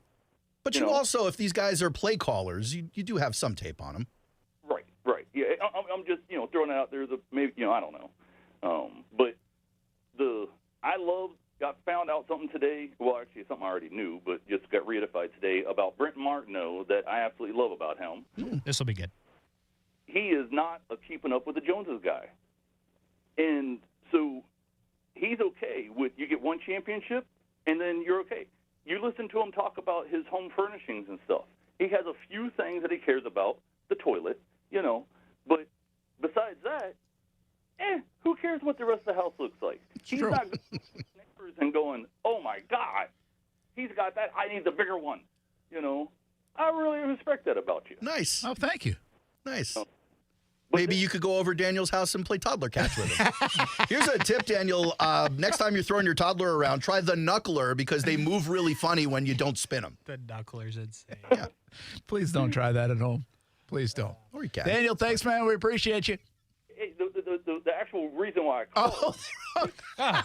Cool. He's like, the actual reason I called, I reached 76 on the speedometer with the baby the other day. Throwing heat. This segment brought to you by Daniel. Go ahead. What you got? All these people who keep talking about firing Bulky and everything. You can't get out of a relation, or you don't quit a job without already having another one lined up. Okay. So out of there's 32 GMs. Can you name me 5? And most people, they're doing good to name their own GM unless they're mad at them. So who is out there, is there, that we would even be able to replace Bulky with? It's a fair question. Yeah, I get it. Daniel, good stuff, man. Appreciate it. Good talking to you. Thanks for hanging out with us on Brent and Friends on ESPN 690 and reading that long description. I'm sorry. Of what's coming so up in the show okay. today. I overcompensated because the title's short. I like it. He's right about that job thing, The though. replacement, we don't have names. I agree with Daniel here. If you have coaches, you kind of know what's out there and everything else. We are not on the GM thing like that. But they are different. You mentioned this last week, how GMs really only get a shot most of the time. Well, that is true. I mean, Telesco's definitely an outlier here to land in Vegas. Like, when's the last time you saw a GM outlier. candidate? When's the last time you saw a GM candidate turn down a few jobs and then stay working with whatever team he's on as the assistant GM, go interview again next season, turn down those jobs, and then get opportunities the next year? Like, the coaching carousel is wildly different from the GM carousel. There is no carousel. And I'm wondering why that is. Yeah, it's a good call. I just don't know if I think Daniel kind of hit on it. First of all, like, you don't really know other people's GMs, right? The league might know them, but we don't really talk about them. They don't really talk at press conferences often. No, we're talking coaches. They're the visible ones, faces of the franchise. I think of what you just said, though. I think, is it Omar Khan in Pittsburgh? Isn't he the GM? Yes. But he was a hot candidate, and then chose to stay in Pittsburgh and be like the next guy. And so that's like an example of that kind of was like, okay, you keep an eye on But like him, at that point, you're probably promised the gig, like DaCosta probably was in Baltimore. And I think Kansas City. Veach. Is it Veach or something? Veach, Brent. But I think a lot of people are promised gigs like coaching and other things, though, and it takes forever to get there, and so they go. I think that happens. And like if Belichick had come back another year for whatever reason, like, would Mayo have tested the market, or would he have stayed? I don't know. And like the names we do know in the general manager offices, we either know because they're doing poorly and people are talking about them, or they're doing fantastic and you don't got to show. Like John Lynch isn't leaving anytime soon. Well, here's the thing. It's also the popularity of the sport. Because in baseball, I guarantee you, we can't name more than like 3 GMs in the league. Yeah, I can't anymore. I mean, unless you're covering the league. Yeah. I think we know enough names in football because, again, we cover football more often, but also NFL's so big that even like during combines and Senior Bowl week like this week, those guys are kind of front and center and out there, or they're introducing a new coach depending on their role. But to answer really Daniel's question, first of all, they would have found somebody. Okay? Like, there's plenty of candidates. There are plenty of people to go see. But I do think this goes back to what I had said. The right time to actually fire a GM in the calendar year of things would actually be after the draft.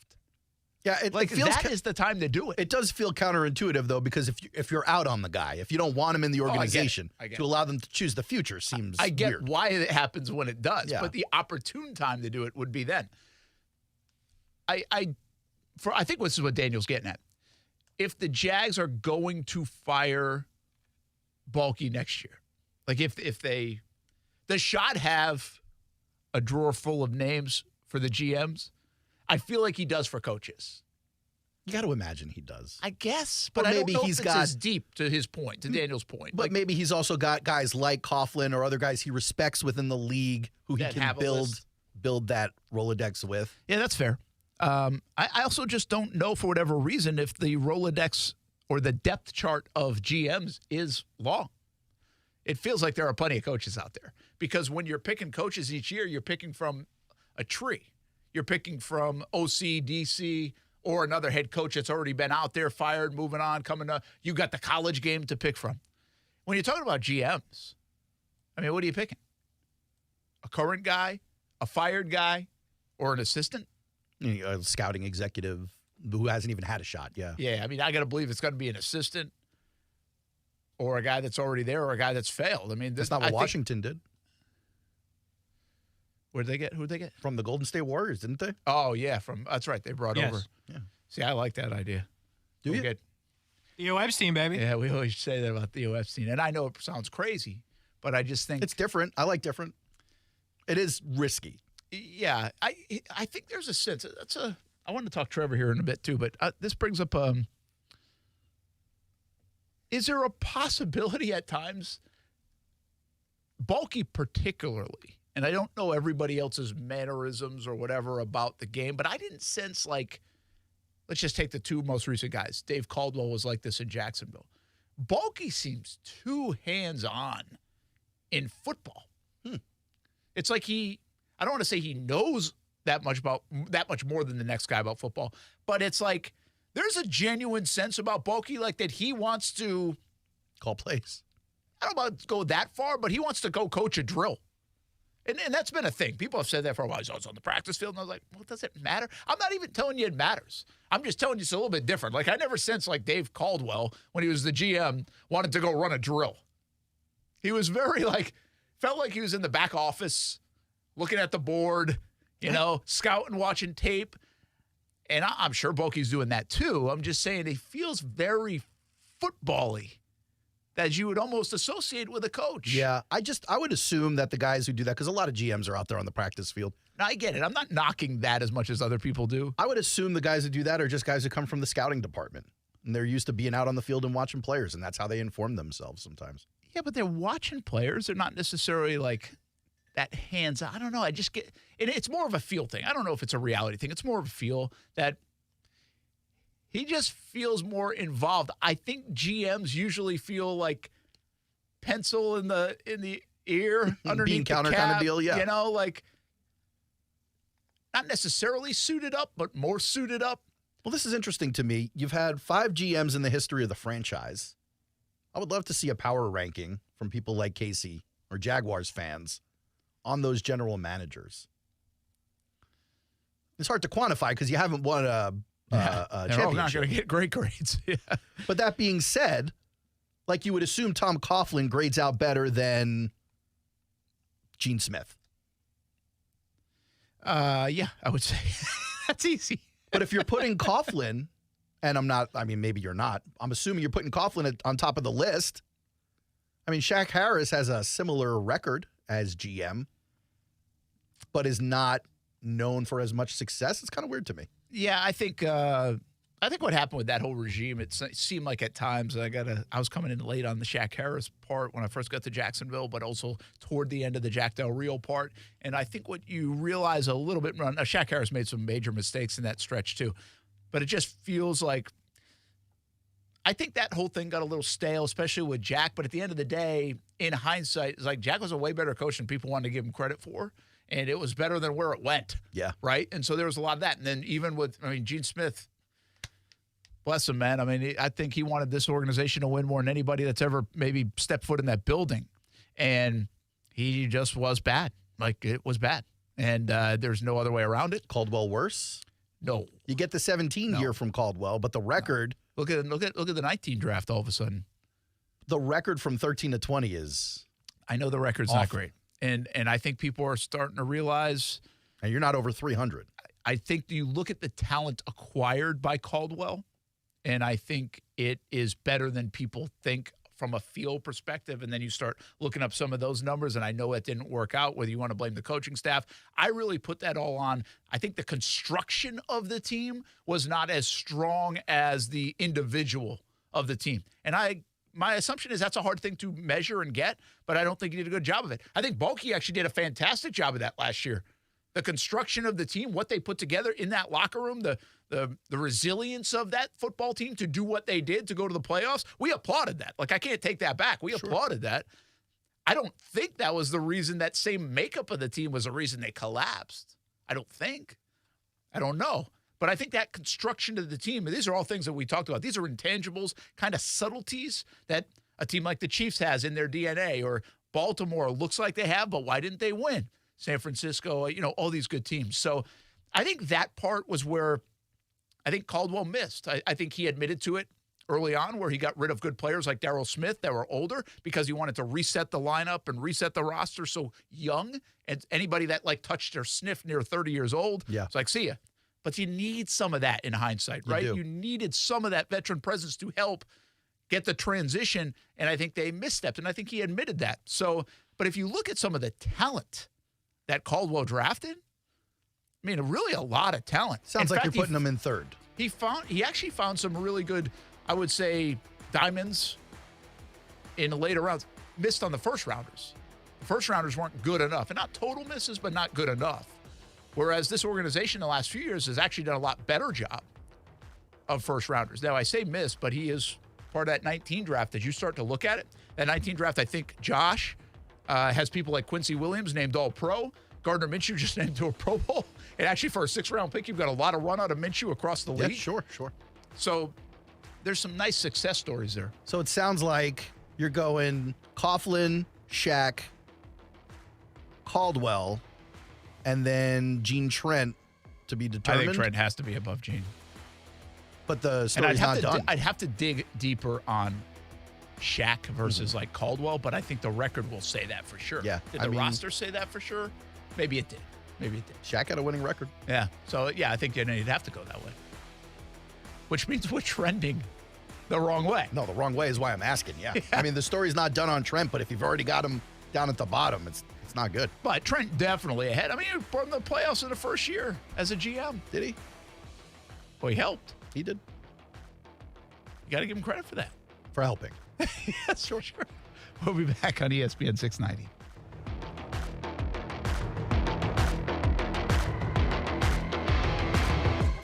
Now, the First Alert forecast on ESPN 690.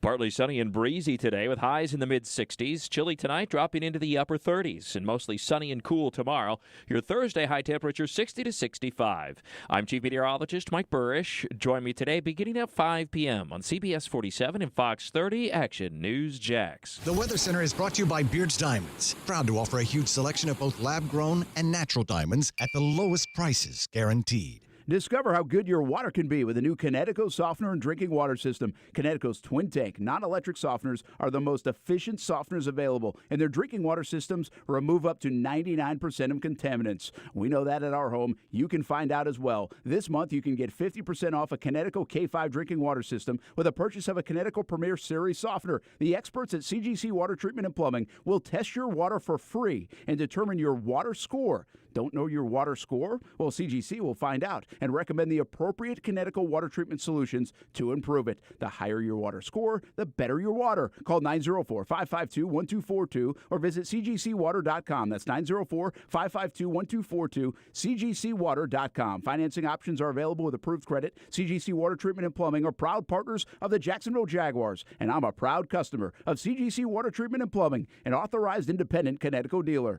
Florida license number CFC 143-2579. We're dealing at Best Bet St. Augustine, the only card room and sports bar in St. Augustine, Florida. With nonstop action, poker games of all limits, exciting tournaments and table games, and a sports bar showing all the action, Best Bet St. Augustine has you covered. Don't miss our delicious dining options, serving breakfast, lunch, and dinner, and our always popular freshly made sushi. Best Bet St. Augustine is located at 800 Marketplace Drive off exit 311, where I-95 and State Road 207 meet. Learn more at bestbetjax.com. All year long, you'll be singing our song. Stay cooler with Bueller. At the head of our class, we make it happen fast. Stay cooler with Bueller. For heating and air, we always play fair. We make the difference 'cause we really care. Bueller Air. Stay cooler with Bueller. Bueller. Look, folks, I've been hearing it my whole life. But the truth is, there's never been a better time to stay cooler with Bueller. Right now, we can send a qualified Bueller technician to perform a thorough tune-up and cleaning of your AC system for just $119. We'll even include up to 1 pound of refrigerant to balance your system for peak cooling performance. Now that's staying cooler with Bueller. Bueller Air. Stay cooler with Bueller. No payments for 90 days and just $500 down can get you behind the wheel of a brand new Toyota. And with the help of Arlington's pre-approval program, that new Toyota will be sitting in your drive sooner than you think. Plus, every new Toyota comes with the peace of mind of Arlington's lifetime warranty. That's unlimited time and miles. Shop in person, 10939 Atlantic Boulevard, and online at arlingtontoyota.com today. Terms and conditions apply. Visit arlingtontoyota.com/new offers for details. For your big game party, you better pop in to Total Wine and More for a guaranteed win. We've got thousands of bottles down every aisle, and prices so low they're gonna make you smile. Ask our helpful guides for a recommendation to add some spirits and wine to your beverage station. Discover something new and let the fun begin. Come on down to Total Wine and More for a guaranteed win. Drink responsibly, B21. When my daughter gets a cold, I have a secret weapon. DayQuil Kids Berry from Vicks. DayQuil Kids is specially formulated to treat kids' most bothersome cold and cough symptoms quickly. And the best part is that DayQuil Kids Berry tastes really great. Aren't you supposed to be resting? Maybe. DayQuil Kids Berry. The kids' berry-licious daytime congestion, coughing, stuffy head, stuffy nose, just for kids. Medicine. Safe for kids 6 years plus. The Fibrex window from Renewal by Andersen, named 2023's most energy-efficient window by Energy Star, is stylish, tough, and easy to maintain. Fibrex is also twice as strong as vinyl. Right now, lock in your quote before the 2024 price increase. 20% off replacement windows and 23% off patio doors, plus 0 money down, 0 payments, and 0% interest for 12 months. Minimum purchase of 3 units required for discount. Renewal by Andersen, official partner of the Jacksonville Jaguars. Visit rbafla.com. License number CGC 1527613. Hey, it's Brent Martineau from Action Sports Jacks. Did you know you can watch our radio show? Yeah, video of a radio show. Just search ESPN 690 Jacks on Facebook, YouTube, and Twitter. Or follow me on Twitter at Brent A.S. Jacks. Watch the show live weekdays from 3 p.m. until 6 p.m. or listen on ESPN 690.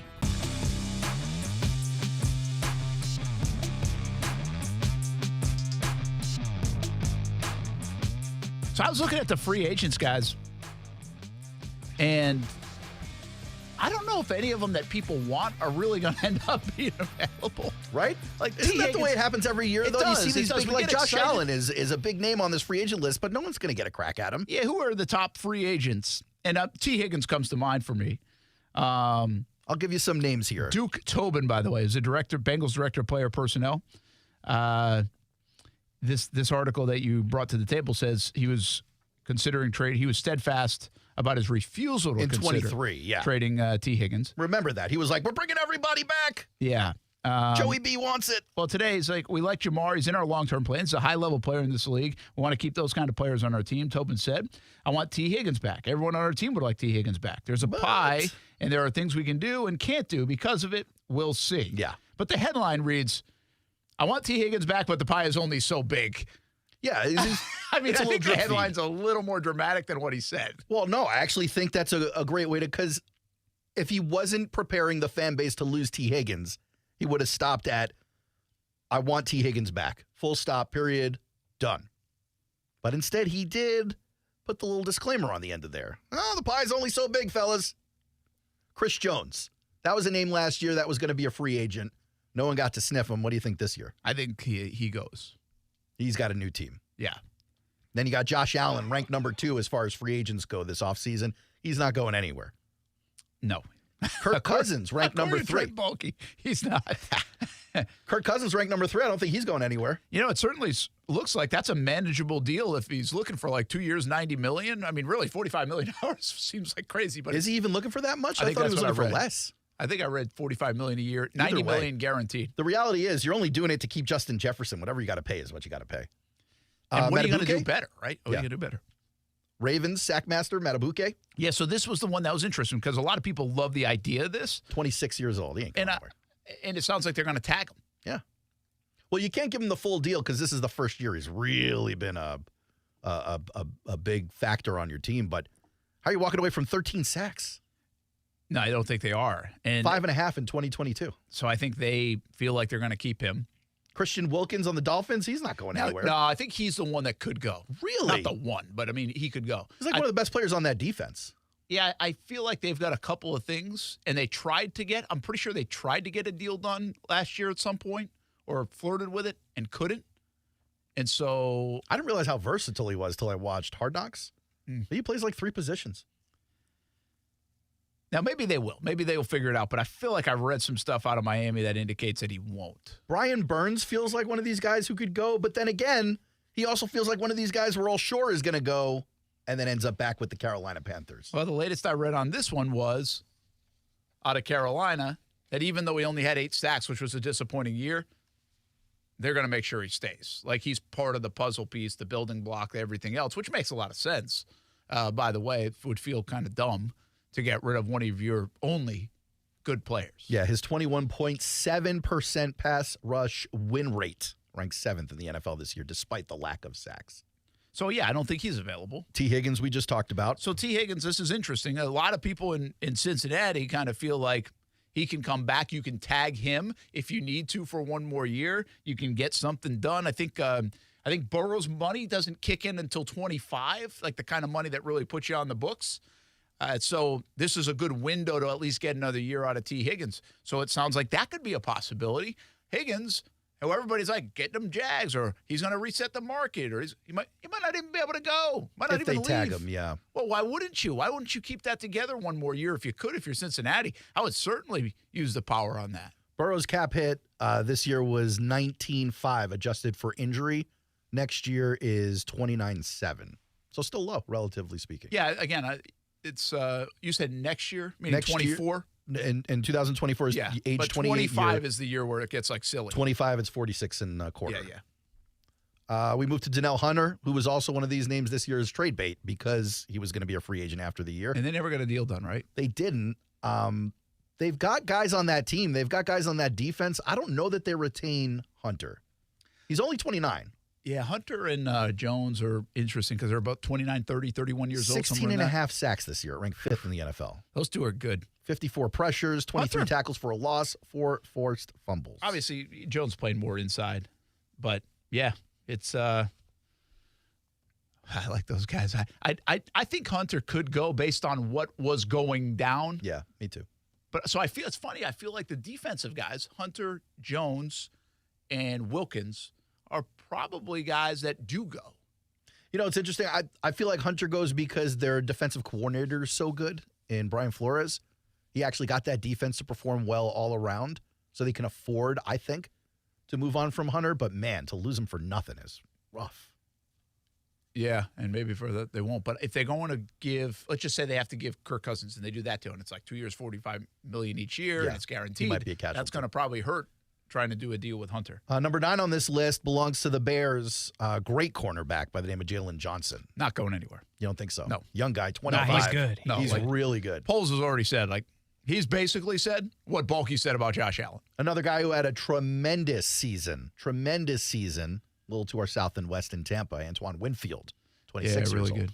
He's only 26, huh? Yeah. See, I got to believe they have to get younger anyway, the Bucs. That was a nice run for them. Yep. But they've got to stay younger or get younger. I got to believe they can. This is a guy they got to do a deal Now, with. they don't have a lot of money, right? Or does a lot free up this year? Because they didn't have a lot of money last year.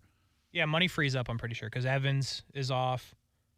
And then they can move around Godwin. Then they probably can move they'll probably do something with Baker, which means they don't really have to put it on right now. Well, Shaq Barrett gets paid a lot, and the linebackers get paid a lot.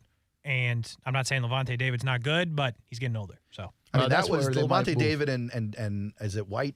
Yes, definitely. White. That was a big conversation last I can't imagine White's around for much longer based on how they used him. Yeah, I was like, they had another guy they were playing in the playoffs for Devin White, and then Shaq Barrett will be interesting because Yaya Diaby is apparently good. Yeah, that's good. Mike Evans, Mike Evans off the books, Devin White off the books, Levante David off the books, Baker Mayfield, obviously you got to figure out what's happening there.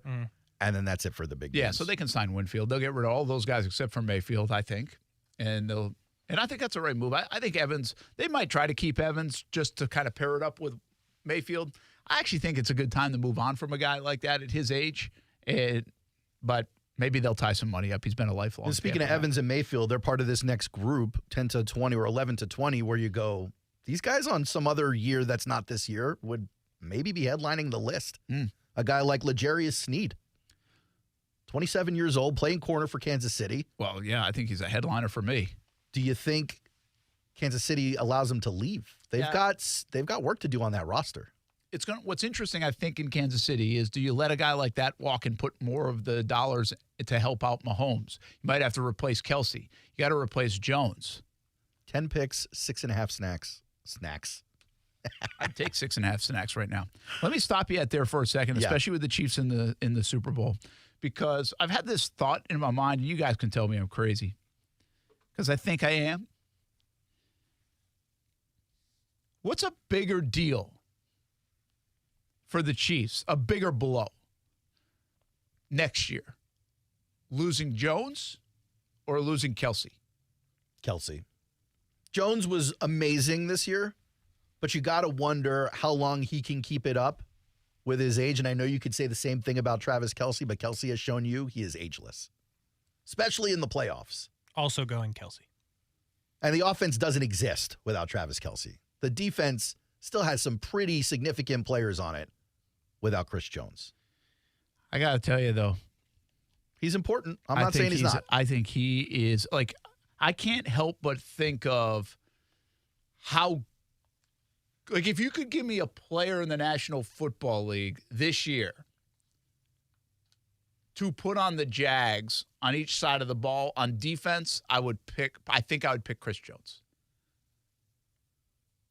And maybe the numbers say I should pick like Matabuke or one of these other guys like Hunter or something like that. But I think what he could have done on the interior while the Jags were doing well on the outside, that would probably have changed them to a whole different world. And again, I think what we miss on the Chiefs is this defense has really carried them. Yeah. Like, it's not the offense carry. We don't want to admit that. Mahomes can still be brilliant. Kelsey can still be brilliant.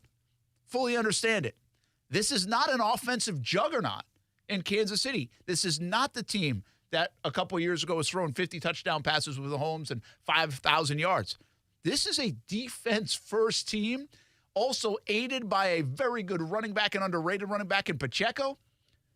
And then these other two studs are really good, too, when it comes to Kelsey and Mahomes. And they're a huge part of it. Don't get me wrong. I just have a feeling, man, like if you take Chris Jones off that defense, I think they're going to be significantly worse. Well, and I guess the answer to that is if you took Kelsey off their offense, they would be significantly worse. Here's the thing, though. If you take Jones off the defense, as long as you keep Snead and you still have McDuffie and Snead. Doesn't matter. I think it does matter. No, I don't think so. I think it does because those guys will stall the ability for the quarterback to find a receiver, giving that front who is less than Chris Jones, but still fairly talented. Karlaftis, Dana, Wharton. Yeah, Karlaftis. They've done a good job trying to replace with Karlaftis. Willie Gay, Bolton. You give those guys a little extra time to get in there versus on the offense, if there is no Kelsey, there is no offense, Pacheco or not. Yeah, and I get it. And it's probably why you guys are right. I just think he's that. He's a game wrecker. I guess to punch it home, I think he's that important of a player. And if you come back to the game in Jacksonville, this was a long time ago, but this is week 2. This is a dude that didn't even play, had just signed back, right? He held out. He missed his first game. He won the football game for him. Yeah, like Chris Jones played like half the snaps in the game. And he's the reason the Jaguars lost the football game, in my estimation. Yeah, in week 2, sure.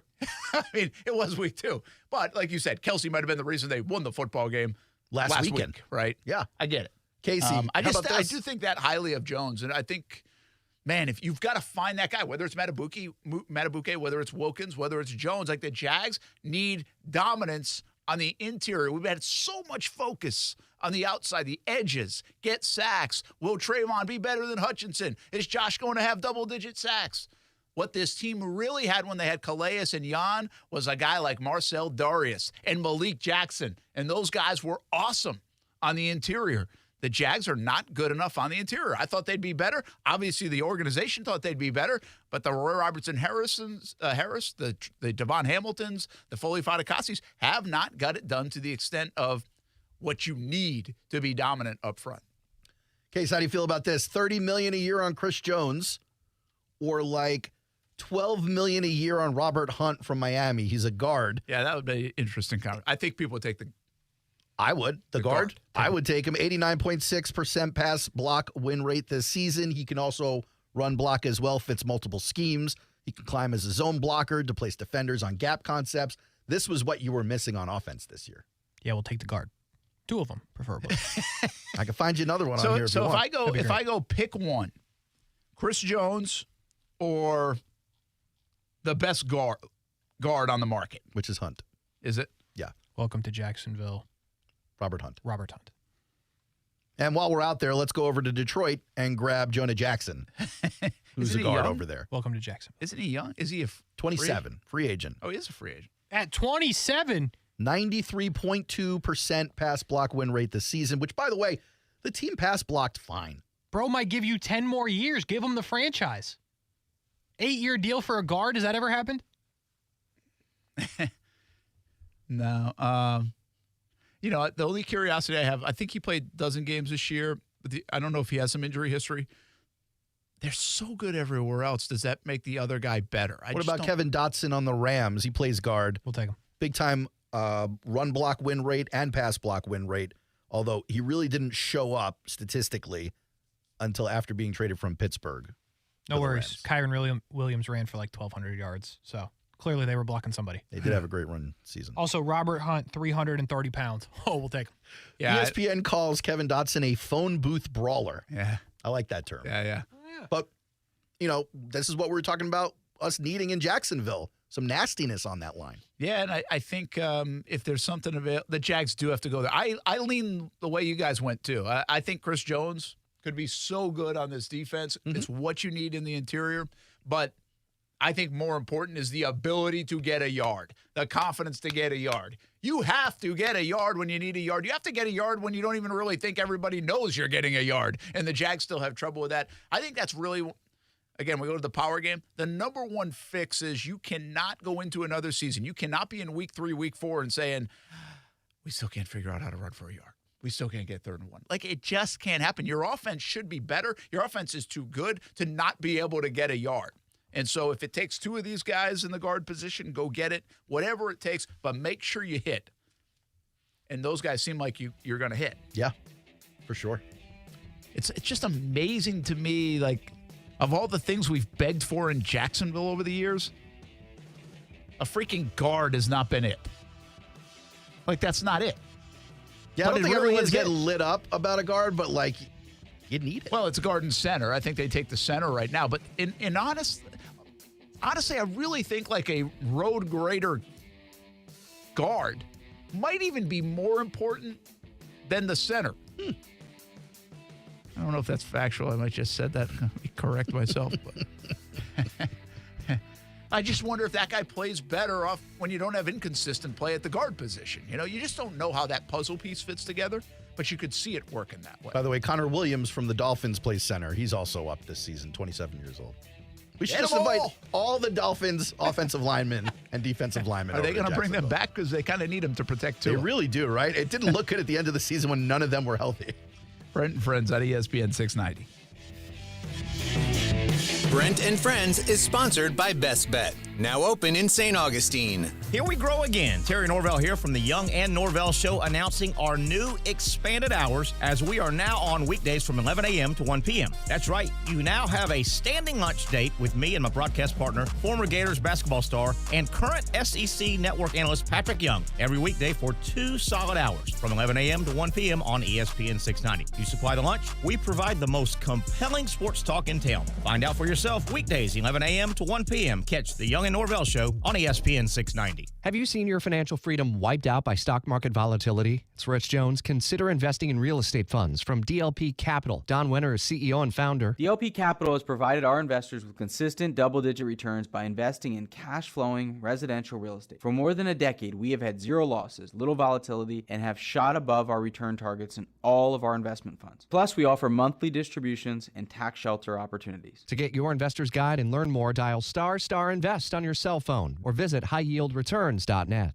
Discover how good your water can be with a new Connecticut softener and drinking water system. Connecticut's twin tank non-electric softeners are the most efficient softeners available, and their drinking water systems remove up to 99% of contaminants. We know that at our home. You can find out as well. This month, you can get 50% off a Connecticut K5 drinking water system with a purchase of a Connecticut Premier Series softener. The experts at CGC Water Treatment and Plumbing will test your water for free and determine your water score. Don't know your water score? Well, CGC will find out and recommend the appropriate Connecticut water treatment solutions to improve it. The higher your water score, the better your water. Call 904-552-1242 or visit cgcwater.com. That's 904-552-1242, cgcwater.com. Financing options are available with approved credit. CGC Water Treatment and Plumbing are proud partners of the Jacksonville Jaguars, and I'm a proud customer of CGC Water Treatment and Plumbing, an authorized independent Connecticut dealer. Florida license number CFC 143-2579. Hey folks,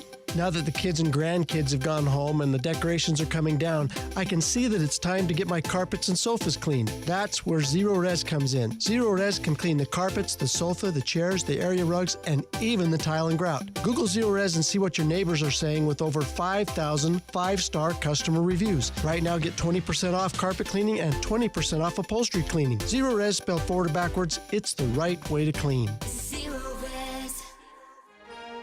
Hi, I'm Jared Simmons, representing Walk Off Charities, which provides opportunities for underserved youth to play baseball. I want to thank the players for their continued support of our mission. Only 41 days to go until the players. Perfect Rack Billiards has a deal for you. 50-cent wing Fridays during lunch. Get out of work early, get a head start on the weekend, or just take a lunch break. 11:30 until 3 p.m. on Fridays. Every Friday, Perfect Rack Billiards with 50-cent wings for lunch on Fridays. A perfect place to stop in Murray Hill, play some pool, play some darts, maybe some shuffleboard. Now, that's a heck of a lunch break. And get those 50-cent wings on Friday just to make it better. 11:30 to 3 p.m. on Fridays at Perfect Rack Billiards. Hubbard House is the domestic violence center that serves Duval and Baker counties with free, confidential resources.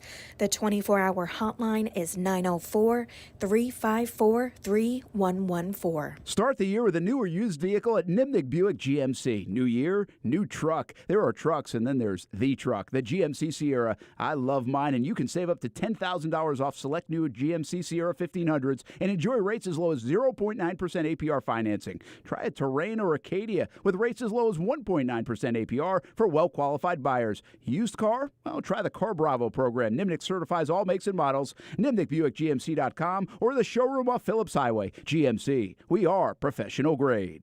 If you're facing $10,000, $20,000, or even $30,000 or more in credit card debt, medical bills, or other unsecured debt, there are programs available that can consolidate those debts into one single reduced monthly payment you can afford if you qualify. Accredited Debt Relief is on a mission to help you become debt-free in just 24 to 48 months. They've helped over 300,000 qualified consumers. Hardworking Americans just like you pay off more than $3 billion in debt, earning them an A+ rating from the Better Business Bureau. Accredited Debt Relief will tailor the program to fit your specific budget and financial situation. So call Accredited Debt Relief now for your free no-obligation savings estimate and let them help you take control of your financial destiny. Call 800-249-8866. 800-249-8866. That's 800-249-8866. 800-249-8866. Program and services not available in all states. Action Sports Jacks. Watch, listen, subscribe. You can watch us on CBS 47 and Fox 30. You can listen right here on ESPN 690. And you can subscribe to our YouTube and podcast, Action Sports Jacks on ESPN 690. Action Sports Jacks. Watch, listen, subscribe.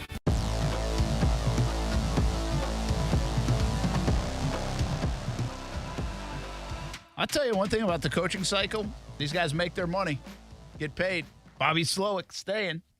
Yeah, he worked that into a new contract. Was it really his choice, though? Yeah, probably not, but they went fishing. Shout out to the Texans for doing right by him. They went fishing, and he certainly earned it. He's going to be a winner there. Yeah, he is. So he's got... Stroud is happy about it. He's got that. Football at 5 coming up. We'll take a look at some of the quarterbacks around the National Football League. And speaking of, one thing I did not we started to talk about it. I thought we were going to talk about it, then we got stuck on something else. Trevor Lawrence, the feeling is, and from everything I can gather, he got a call saying, you want to come to the Pro Bowl? And was like, no, thank you. How about that? And I don't know why. I don't know if he's... Maybe he heard there were snakes in the hotel. Remember, he's coming off a shoulder injury and things like that. Yeah, he probably wants to heal. That'd be terrible. Rough season. You want to get away from it before you got to get back into it. Yeah, and I get some of that. Now he's gonna go on a Super Bowl tour because there's no doubt he's got endorsements and things like that. Chased him all the way to the Verizon store last year. And we did it, buddy. Yeah, we did. One of the best moments. That was. That's some of the good moments there. Put it on the highlight reel. Remember the good times, Brent. Hard to put that one on the highlight reel. Wasn't really lit that well, was it? You remember that. Very good. That was my fault. But that was impressive that you knew that. We went to the damn Verizon. You did. We did all this crap. We went to the cookie store. Yeah, man. We paid for 2 Ubers. We went to Marquise Lee's cookie store. Brent begged these people to get us into Verizon. We didn't bring a damn light. What a debacle, It wasn't even that. It was like we didn't need to have the light. We just we needed like a quarter turn. Away from the window. Away from the window? Yeah. And we didn't get it. We didn't get it because if you remember, Casey, we were going to do it like in the back. Yes, I remember. And then they moved us up front. And then you're like, when you're doing this stuff, you always feel rushed. Yeah. And then we're like, hey, are you getting this back live? And I checked it out real quick, and nobody really, I think by the time they said, hey, can you brighten it up? Can you turn up the whatever? Can you get it? We were already in the interview. And I didn't see it until after. I'm like, oh, gut punch, right? We just got Trevor. We're out here in Arizona, and it looks like crap. It really didn't look great. It didn't look good. And it's funny because I'm sure. By the way, the time you saw it, yeah, it was doctored up. Yeah. Because it's funny because it's such a small thing, and in real life, when you're in the Verizon store, I've been in these situations before where the lighting probably didn't even look bad. Well lit, huh? Yeah. Yeah, what a debacle. That was on me, boys. Terrible on the camera. No, I screwed really, that one up. There's no doubt. So good.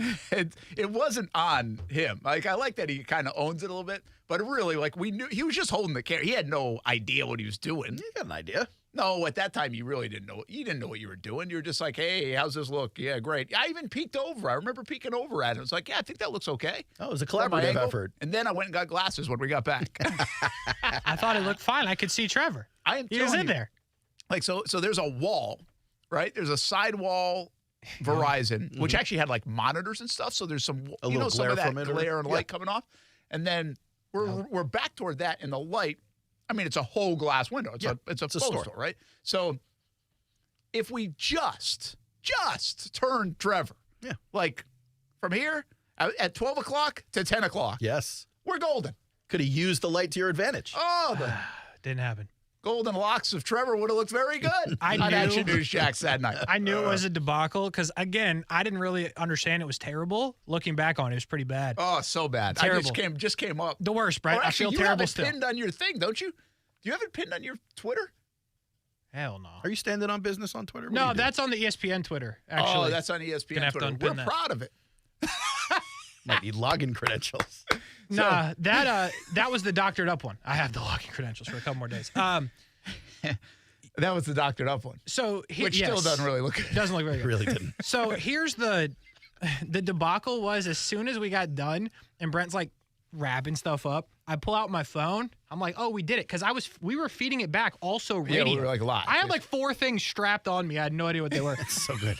I have 8 texts from Marcel and 2 calls. And I didn't even read them. I just went, damn. I said, Brent is not going to be happy when he looks at his phone.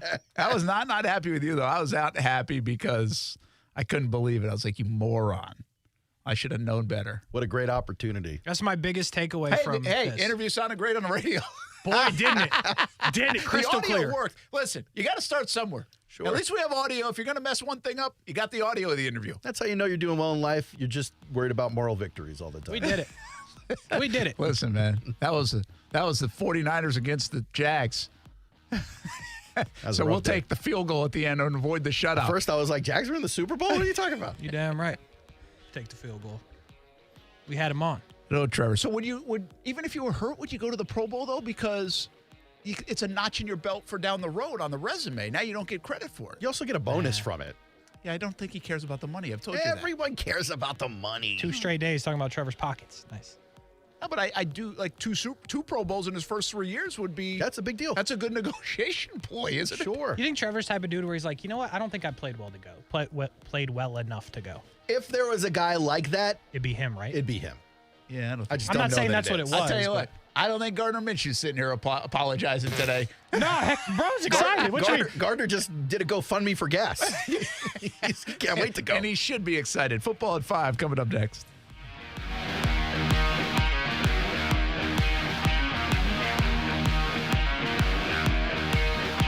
Hey, boss, if you could have 3 wishes right now, what would they be? Look, Sunshine, we're supposed to be casing the house here. Pay attention. I'll go first. I wish for Lester Jackson to move to the Galapagos Islands. Oh, and he takes Safe Touch security with him. If it was only that easy. Yeah, imagine life as a crook without Safe Touch. Wouldn't have to worry about the 2-way communicators, the rapid response time. Don't they have lizards or something in the Galapagos? Well, Safe Touch security has 5 layers of defense. 5! You know, instead of bothering with a no more Safe Touch wish, just wish for $10 million. You're no fun. Very true. Now let's get back to reality and the Crooks Are Us golden rule. Stay away from Safe Touch houses. Yeah, they're called marine iguanas, by the way. I knew that.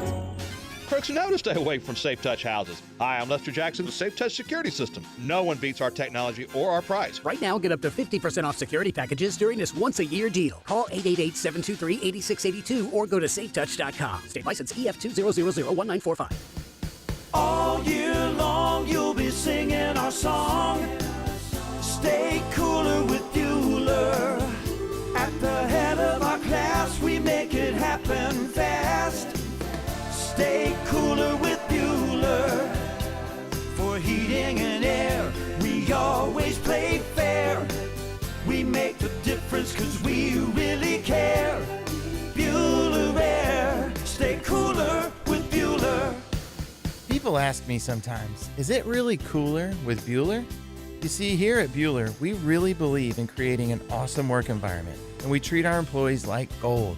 In return, we ask them to treat our customers that same way. It's our simple recipe for outstanding customer service. I'm Jason Bueller.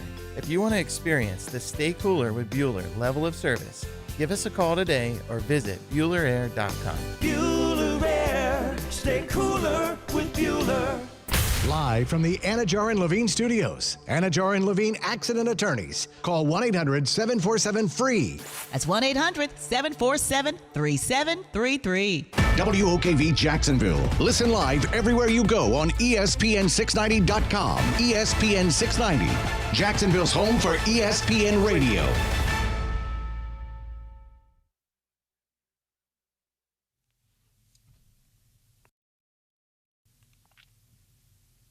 This is SportsCenter.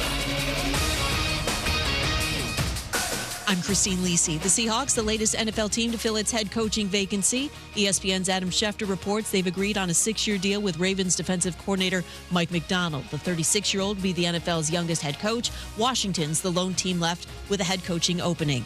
76ers center Joel Embiid, the reigning NBA MVP, set for an MRI on his injured left knee, sustained in last night's loss to the Warriors. Phillies dropped 4 in a row, gets back on the court tomorrow in Utah. ESPN NBA senior writer Brian Windhorst. It's not going great for them right now, but I still love where they are if Embiid's healthy. And that's true whether they make a trade or not. If Embiid is healthy, he is a beast to deal with, and Tyrese Maxey will be named an all-star, I'm almost positive, tomorrow when they announce the reserves. And so they're going to have 2 all-stars that if they're healthy, we'll have a chance. Brian Windhorst on Unsportsmanlike. The Sixers tied for 4th in the East, 7 games back of Boston. For the first time since the offseason trade to Milwaukee, Damian Lillard tonight plays his first game as a visitor against the Blazers, 10 Eastern, ESPN. Hey, it's your resident Super Bowl champ, Chris Candy, coming up Thursday. If Aaron Rodgers is healthy, I'll tell you what the expectations should be for Gang Green next season. It's Unsportsmanlike, 6 a.m. Eastern, right here on ESPN Radio, ESPN2, and ESPNU. Now, your chance to win $1,000 as ESPN 690 wants to pay your bills. Sponsored by the Jacksonville Orthopedic Institute, JOI, where the pros go. Enter the word joy. That's JOY at ESPN690.com by 15 past the hour. Your next chance to win $1,000 and have ESPN 690 pay your bills happens tomorrow morning at 8. This is a nationwide contest. Message and data rates apply. Start the year with a new or used vehicle at Nimnick Buick GMC. New year, new truck. There are trucks, and then there's the truck, the GMC Sierra. I love mine, and you can save up to $10,000 off select new GMC Sierra 1500s and enjoy rates as low as 0.9% APR financing. Try a Terrain or Acadia with rates as low as 1.9% APR for well-qualified buyers. Used car? Well, try the Car Bravo program. Nimnick certifies all makes and models. NimnickBuickGMC.com or the showroom off Phillips Highway. GMC. We are professional grade. Attention DirecTV customers. DirecTV plans to pull Fox 30 from its lineup, depriving you of your favorite programming. That means no live sports, local news, weather, traffic, or the shows you love. Call DirecTV now at 1-800-531-5000 and tell them to keep Fox 30 in the lineup. That's 1-800-531-5000. Call DirecTV right now and tell them to keep Fox 30 in the lineup. 1-800-531-5000. O'Reilly. You've got questions? O'Reilly Auto Parts has answers. Need a pro you can trust? We've got that too. No matter what you need, our professional parts people have the training and expertise to help you do things right. Deep automotive knowledge. Just one part that makes O'Reilly stand apart. The professional parts people. O'Reilly Auto Parts. For the ones who get it done, the most important part is the one you need now. And the best partner is the one who can deliver. That's why millions of maintenance and repair pros trust Grainger. Because we have professional-grade supplies for every industry, even hard-to-find products. And we have same-day pickup and next-day delivery on most orders. But most importantly, we have an unwavering commitment to help keep you up and running. Call, click Grainger.com, or just stop by. Grainger, for the ones who get it done. If you only have a 401k, you're not getting the most for retirement. Wait, what? Add a Robinhood IRA on top, then they'll boost it by 3%. You can do that? And if you transfer in any retirement account, you get 3% on top of that. Is there a limit to the match? No limit. Robinhood Gold gets you the biggest contribution match of any IRA on the market. Sign up for Robinhood Gold at Robinhood.com/boost by April 30th. Subscription fees apply. Investing involves risk. 3% match requires gold for 1 year from first match. Must keep IRA for 5 years. Match on transfers subject to additional terms and conditions. Robinhood Financial LLC, member SIPC. Jackie Robinson may have broken the color barrier, but he wasn't the first black baseball star. The players who came before him, including my grandpa, Norman Turkey Stearns, competed in a segregated league. They were denied their rightful place in history. We're going to uncover the stories of the Negro Leagues and the baseball greats you've never heard of. Reclaimed, the Forgotten League. Listen now, wherever you get your podcasts. Every day, the men and women of the United States Marine Corps demonstrate their commitment to defend the American way of life. Since 1775, we have served our nation as a force in readiness. From combat operations to humanitarian assistance in every corner of the world.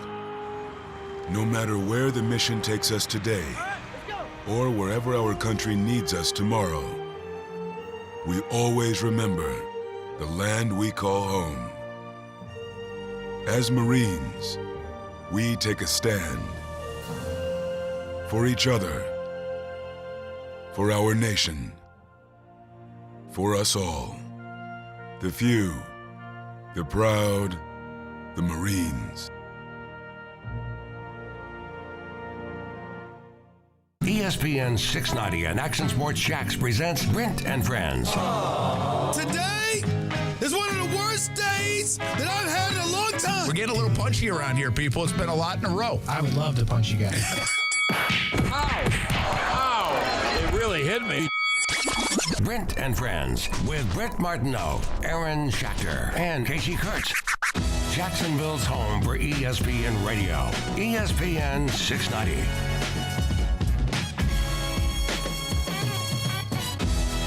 Kasey, I don't know what Steve's talking about. Steve Boston, this is. But he's been on me on Twitter about the phones being off. Yeah, he's on YouTube too. And he said, sorry if you got tagged again, Brent, but you have to be premium to message him. I ain't paying 22 extra bucks to be premium. You can't message you on social media? Depends on the account, I think. Why? What's the... On Twitter. What are you doing, Kasey? He's worried about the snakes while also pushing buttons. Steve also in the chat on YouTube, he's like, Kasey just hates me and pushes the button to where I can't call in. Huh? Yes. That's now, true. Now you know, Steve. Now you have all the info. All right, I'm going to hit the button. You've got 30 seconds. If you see it ringing at Steve, quickly hit the button again. It'll still, yeah. It'd be unbelievable if he calls in the 30 seconds. All right, right now, 30 seconds. That's what you got. Ready, go. All right, 5:07:30. No, 5:08. It's like me doing a spot right now. You want to tell about UNF basketball? We can tell you about that. It's not Swoop spot it up. oriented, but they got a big game tonight against It's Lipscomb. ringing! Ah, you got it. 10 seconds. Damn! Holy You know cow. what's funny is that for there's all you folks that think nobody listens, there's an 8-second found that one delay on the station too.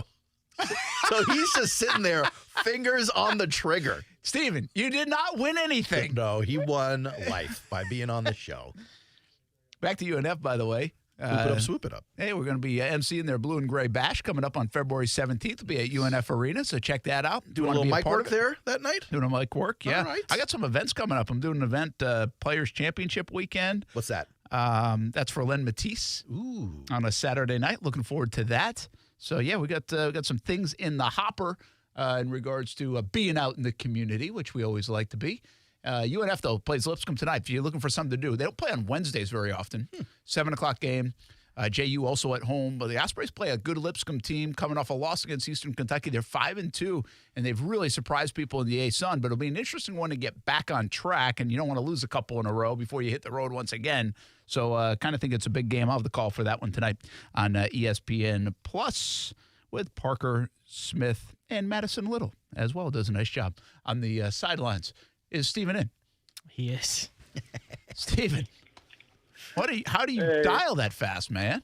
But I opened up the phone lines for you. You asked. Man. We did it. Like on demand.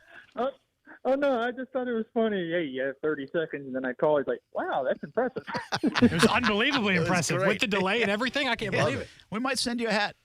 Don't count on 3 years. Do not count on it. Just promise. We're out of hats. I got one hat on the desk. I still have that T-shirt from Shock Your Mock. So. Yeah, there you go. Shock Your Mock. You guys should bring that back. That's a great bit.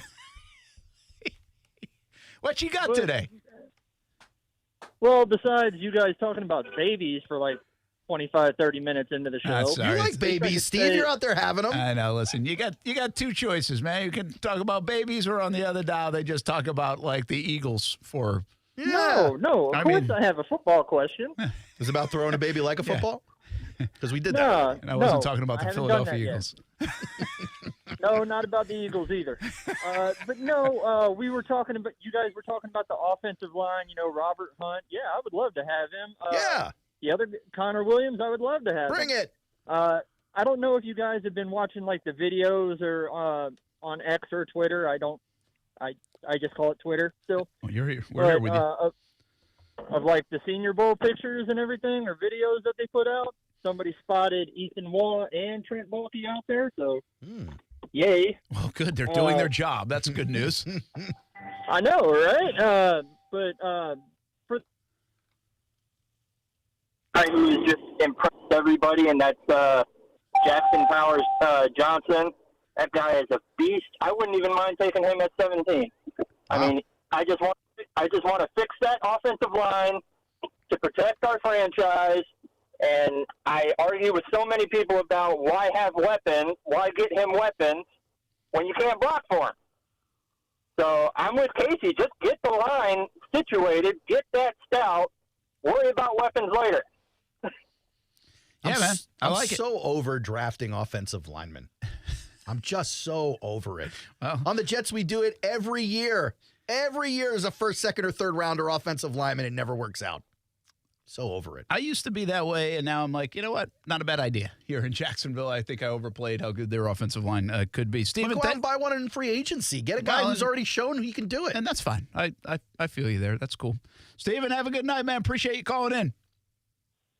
Of course.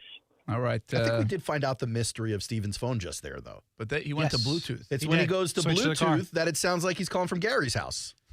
And when he's on a regular phone, it's just a regular phone. Well, yeah. So the regular phone, because he hadn't even started driving yet. Yeah. So the Bluetooth and the drive makes it sound worse or just like South Beach Gary. Yeah. But the regular phone was cool. But he didn't anticipate the switch to the Bluetooth. He didn't. But it was cool though. Yeah, it was kind of quick. It was crispy. Bro called within 30 seconds. Can we get back to that? Yeah. That was insane. He's good stuff, man. My man's is dedicated. We appreciate you. And he hung around through the baby talk, which wasn't for 25 minutes. It was a lot, It was though. about 6. Clearly, he had a negative opinion of it, though. Hey. All right, fine. Let's it was talk good, about baby. quarterback. There's much worse baby talk to have. What you got? Yeah. Well, I don't want to exercise that stuff now.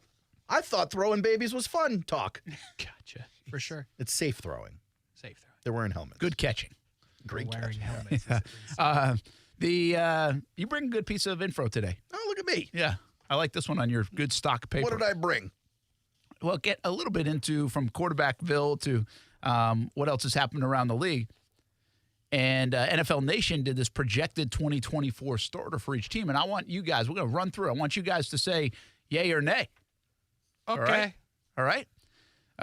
Some of them are easy, but some of them are not. Yeah.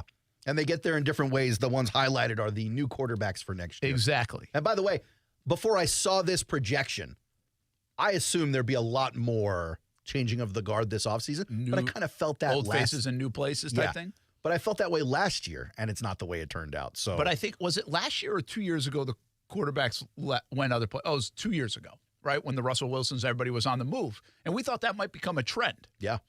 it's not. To your point, it wasn't really a trend last year. No, it was not. But it could be. What I think has happened is that there's like precedent for it, and so we shouldn't be stunned by movement at the quarterback position anymore. I think that year a couple of years ago was kind of stunning. It was. Like, whoa, Russell Wilson, he was traded away. Well, like, we all said it. You don't see these guys available if they're even playoff caliber, because you hope you build a big enough roster around them that you get the push to the Super Bowl. But now you're seeing teams jump off these guys earlier than ever. Yeah, I agree. So, if you go down this list, are you guys dead set on Kyler Murray being the guy in Arizona? Yeah, totally. I am. They committed to him. They feel like they have. And every mock draft has him picking Marvin Harrison Jr. and then maybe picking up another wide receiver in free agency. You give Kyler Murray, Marvin Harrison Jr., and then a big-time free agent or even a middling free agent, you're going to have a decent team as long as you kind of repair that offensive line a little bit. If Murray doesn't get it done, is it like a short leash? Is it next year if it doesn't look great? Are they in the market for a new guy? Because if they go get him like Marvin Harrison? Yeah, I think he's there for the year. But to your point, we were talking about this last year on the contract when we were wondering if they wanted to get out of the deal they just signed him to, the $46 million a season. And we looked at it, and it didn't seem like it was going to be easy for them to get out of it. But I think obviously a year or two later, it is going to be easier. It becomes easier, yeah. The out is coming up after 27, though. So you're still locked in here for 24 with a cap hit of 51.8, 25 with a cap hit of 45.6, 26 with a cap hit of 55. You're probably redoing the contract at this point. Yeah. 27 with a cap hit of 43.5, and then the potential out. So you're pretty much locked in here. The dead cap number is just enormous. You can't mess with it. All right, I'm going to rip through some of these. Lamar, obviously in Baltimore. Josh Allen, Buffalo. Bryce Young, he's going to be in Carolina. But for how much longer? Like, how much does he have to play significantly better, or does he become just Josh Rosen 2 years instead of 1? It's an interesting question because they bailed on Rosen fairly quickly. Oh, yeah, after 1 year? Rosen wasn't the first pick, though. That's a good point. He was like 11th. Oh, was he that late? 9 or 11. I always forget. Okay. Canales has said he will be calling plays in Carolina. They just hired an OC today. You got to give him the whole year. Oh, he gets next year, no doubt. I think you do have to see progress, though, or else you're looking for competition for year 3. They're hard to judge, Carolina, Casey, because they really didn't have much around them anyway. No. They tried to Band-Aid it. Remember the offseason? They're like, okay, well, it's better than it could have been. But then, Thielen actually had a nice year for him. DJ Chark had some moments. Yeah. But overall, they just didn't feel good enough? Or are we making an excuse for the young quarterback? Nah, it wasn't good around him. They need help there. They need skill position guys to make plays for him. Adam Thielen was good, but Miles Sanders went from being one of the best statistical running backs in 22 to being one of the worst in the league in 23. Yeah, bad. Not good, bad. Well, their offensive line, by the way, is awful. No, that was what I'm saying is the reason, yeah. He's their quarterback until they're in position to get another high draft pick because they're not doing that this year, even though they would have had it. They can pick a first-round wide receiver, though. Right? No. They don't have a first rounder. Yeah. So if they are in the number 1 pick slot again next year, do they have that pick? I'll look it up. I think they do. If they have that pick and you're number 1 picking again, you have to consider it. Yeah. But other than that, no, you're locked in. You got to be. All right, Burrow, Cincinnati. Deshaun Watson has to be in Cleveland. Dak Prescott is assumed to be in Dallas, and I think most people would rework deal potentially. Jared Goff in Detroit, of course, maybe on a new deal. Jordan Love is the guy in Green Bay now. C.J. Stroud, Anthony Richardson, which is very interesting because we didn't see anything. We don't know. He's a super unknown in Indianapolis. It's possible you take a step backwards as the Colts next year. You could. Because he's learning. Yeah. Or he turns out he's not good enough. Yeah. Trevor, Patrick Mahomes, Justin Herbert, obviously we know, Matthew Stafford, Tua, Kirk Cousins. They do have Minnesota on this projection. Do you guys think he is in Minnesota? Yeah, I think it's a locked deal. I do. Has there been anyone in the National Football League that has raised their stock? Maybe even, it feels maybe more personality, likability-wise than Kirk Cousins in the last year. It's interesting. You think the quarterback show did that? I think combination. I think quarterback show. I loved him on the show. And that's really, like somebody mentioned, where was I? I was somewhere yesterday, and somebody brought up that QB show and was like, man, I really love Kirk Cousins. That's what everybody says about that show. Like, that show made Kirk Cousins likable. Well, I don't know if he was unlikable. I just think it almost made people root for him. It made him a little bit I don't know. Little fan favorite? Sympathetic isn't the right word, but almost that figure where people are starting to pull for the guy. Well, he's like as close to your dad as you're ever going to see in football. Like he's just a dude. That's fair. Wearing a flannel, trying to raise his kids. And then when he's got time, he'll go play football for the Vikings. Like, when it's convenient. It seems like it, you know? He's like reading books and like doing stuff at home. Like the dude seems like he wants to live on a farm for the rest of his life. Well, what's wild to me is, Casey, I don't really feel like Kirk Cousins had a bad image. I think the only thing about Cousins was he couldn't win in the postseason. People said are the biggest games. Primetime games, yeah. But he's got his numbers are fantastic. But I think the combination of there's enough people that have now said over the last couple of years those numbers are fantastic. Yeah. To the Netflix show, I think it was on Netflix, the QB show. It was. I think that combo and the fact that he got hurt and they couldn't go to places where they thought they could go, just his stock really went up and saying, you know what, we got to appreciate this guy more than we ever have. Even if they didn't not like him before, I feel like people now love him and are rooting for him and know his value more than ever. I think Kirk Cousins had this weird ride, and I credit a lot of his popularity prior to the quarterback show to fantasy football, just because he's one of these guys who was never going to be picked high, but when you had him on your team, he kind of saved your season a lot, throwing for 4,000-plus yards every year. He's a stat machine. He reminds me a lot of Rich Gannon in that respect, where Rich Gannon was a quarterback before fantasy football was like a relevant thing, and he gets the attention that I think Cousins would have gotten had Cousins not saved everybody's fantasy football season, where he's just a guy, like you said, he's not unlikable, but he's not a standout character that you look at and you go, that's my guy, unless you really know him. The quarterback show introduced him in that way to everybody. Yeah, I just don't know. Yeah, I think you're right. I think after that, I think this year people are kind of rooting for Cousins. I think he'll pick him higher in their fantasy team because you like him more than last year, even though he already had the numbers. No. But I did have a vendetta against him, and then I let it wash away because I liked him. All right.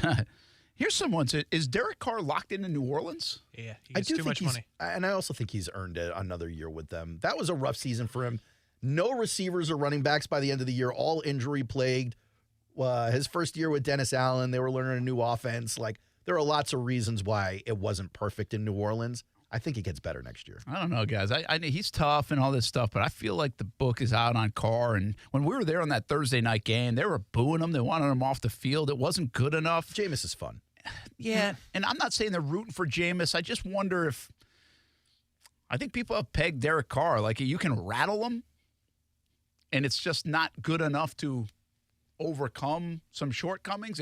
It's fine, but you feel like you can do so much better. And I'm I'm okay with Derek Carr, but I just don't think – I think he's going to be okay. MVP candidate.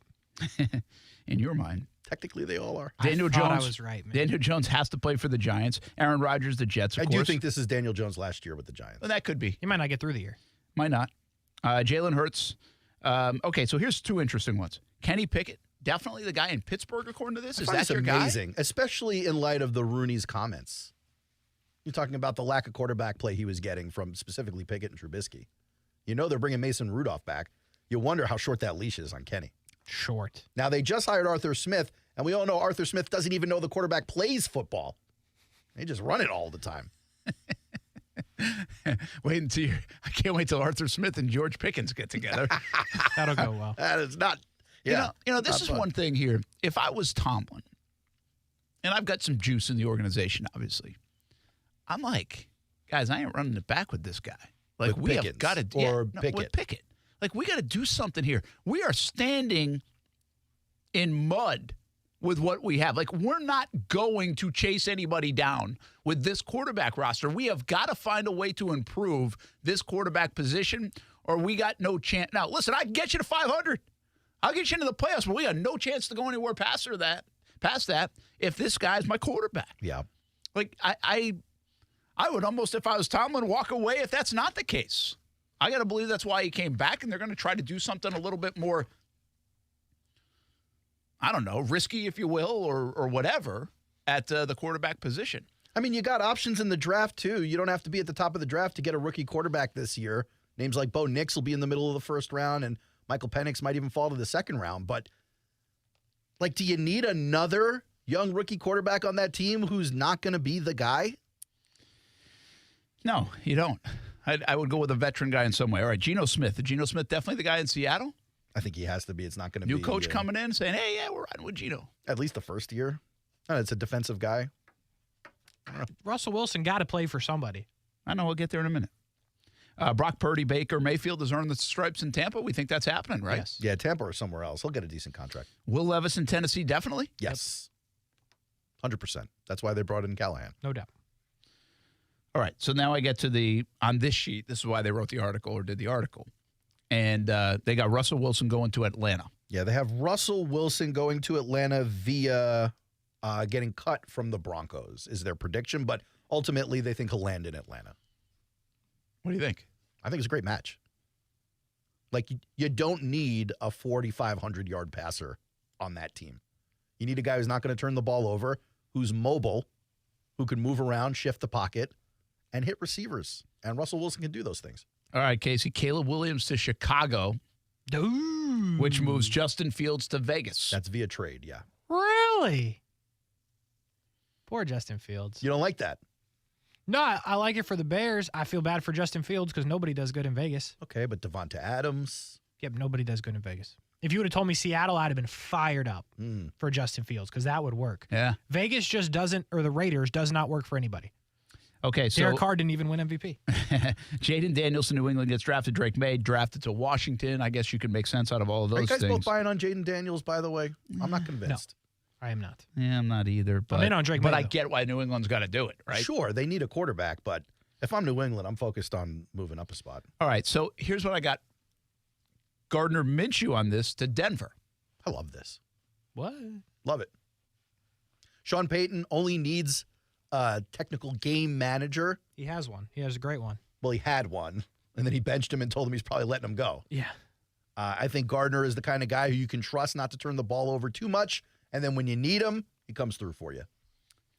Love Gardner in Denver. All right, I want to do so that's the projections there. When we come back, I'm putting you guys in the GM seat. Pittsburgh. Do you chase down Russell Wilson or Justin Fields? Which way would you go? All right. And Denver, I don't mind this Gardner Minshew scenario. But what if I raise you a possibility of Mac Jones? Okay. And one more thought on that same front. Will anyone give Zach Wilson a shot in a good situation? Oh, I saw a report today. Talk about it. Put the GM hat on. Wheel it and deal it when we come back on ESPN 690.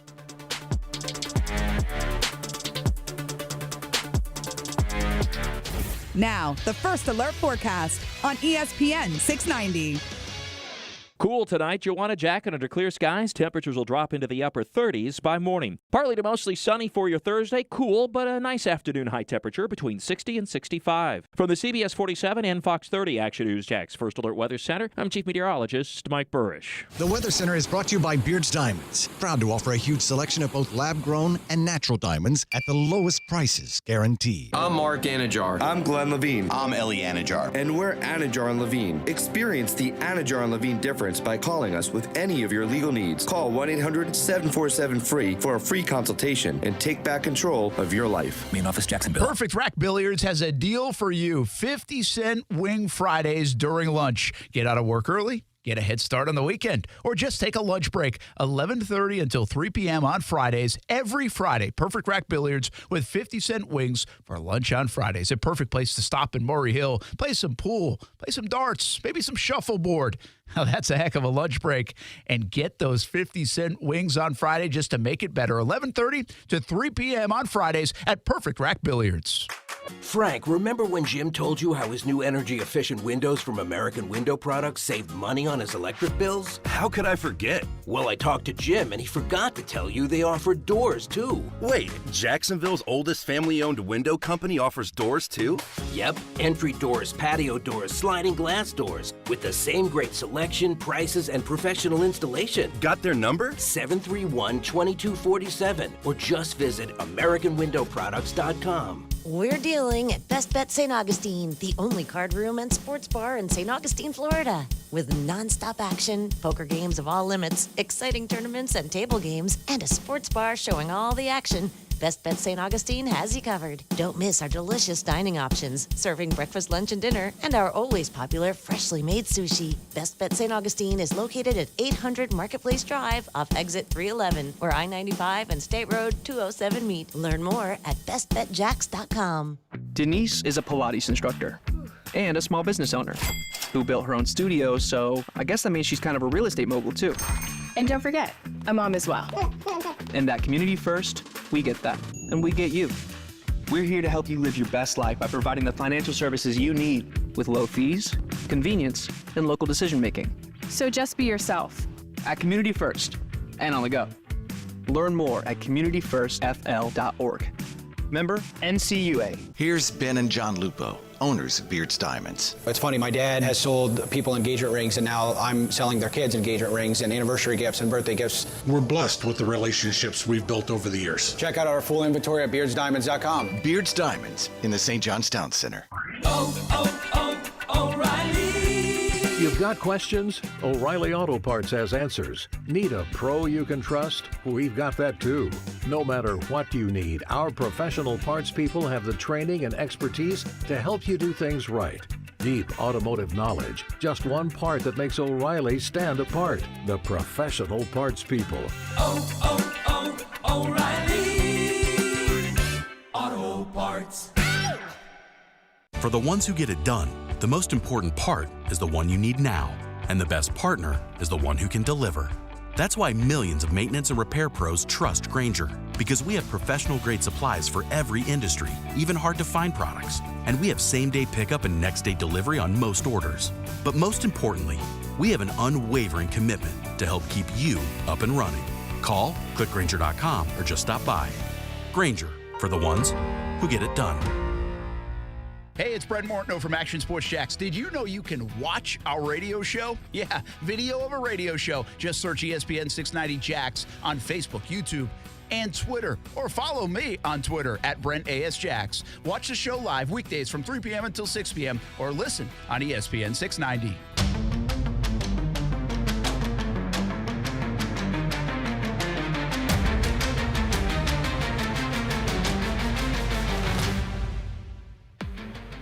Brent and Friends on ESPN 690.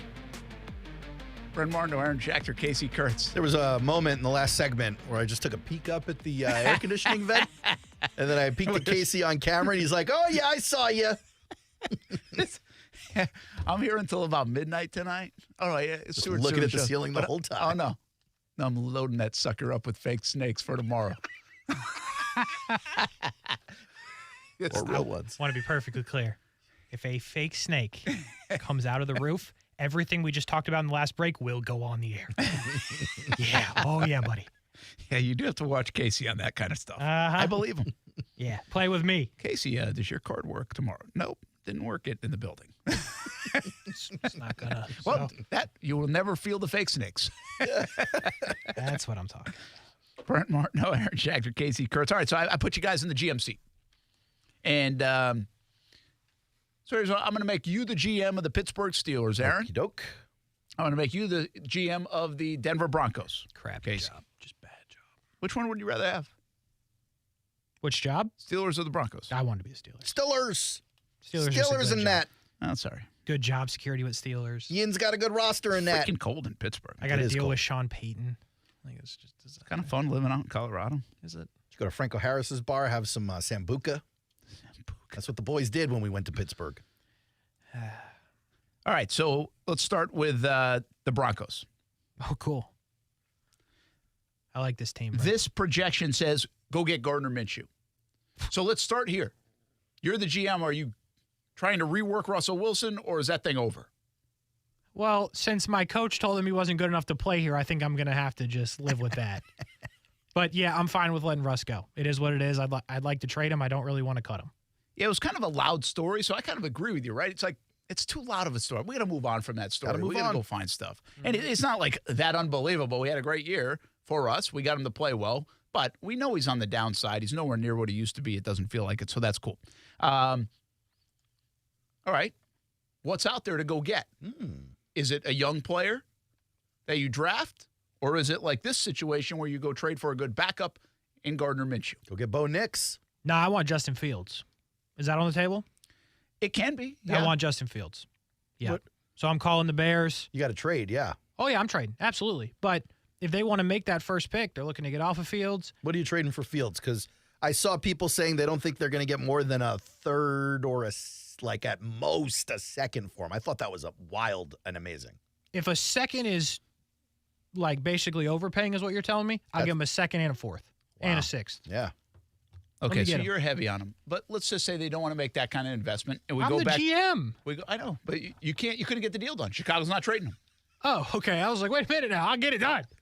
So now you got Gardner Minshew, and the Patriots are going to release or trade for like nothing Mac Jones. I don't want Gardner Minshew. I know, but I'm asking these are you, your that options, becomes Case. your options. This happens a lot, by the way. I think GMs really want other. So right now, a lot of GMs probably want T. Higgins.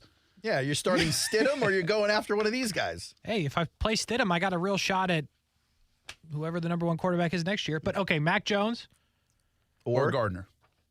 Or you can stay with Stidham, I guess. No, I'm not staying with Stidham. I can get Mac Jones for like a sixth. I feel like, it might even be. It feels like it's heading toward a release, doesn't it? They're not picking up his fifth-year option. Listen, I'm no Trent Baalke. I'll give up a fifth. Let me get Mac Jones. I'll take Mac Jones. Because listen, now you got Sean Payton, right? You've Which got I'm some not receivers. You've got a pretty decent roster. It's an okay roster. I don't mind the idea of trying to resurrect Mac Jones. Yeah, I'm in. Mac Jones. You know why? Here's why. What I would be talking to you about, I'm like, here's the thing that I like about Mac Jones. Gardner Minshew, we know who he is. And you know what? It can be good. Obviously, it can win you games. We've seen it. We've seen Player of the Week, Gardner Minshew, multiple times. But Mac Jones, we don't really know what he is, do we? Well, you don't. Did they tap into what he is? We don't know. His rookie season, but that was like a Coke Zero version of what he will eventually become if he had time to learn, develop, and become who he's going to be. The problem is you may have permanently altered the path at this point. That's a good point. I worry about that we're front office here, and I'm the owner, by the way. You're the GM. That's a lot of money you got. I do have a lot of checks. I worry about the scar tissue. I mean, is Mac already did they toast him? Because obviously we think that with the Zach Wilson, he's toasted. Well, that's actually what I wanted to talk to you about, boss. I'm intrigued in bringing in Zach Wilson as well, letting these guys compete. Nice. That's real life. That would be wild. I want both of them. Hey, can you get Trey Lance on the phone? I mean, I'm good on Trey Lance. Actually, though. That would be unbelievable if you ended up with Trey Lance, Mac Jones, and I'll pass. Zach Wilson. He was also chasing Justin Fields in the offseason. But that's true. If I can turn my 5th and 6th rounders into Mac Jones and Zach Wilson, I would do that. And I would let them boys compete. Worst case scenario, we got Jared Stidham. And we'll have the first pick next year, and I'll probably get fired.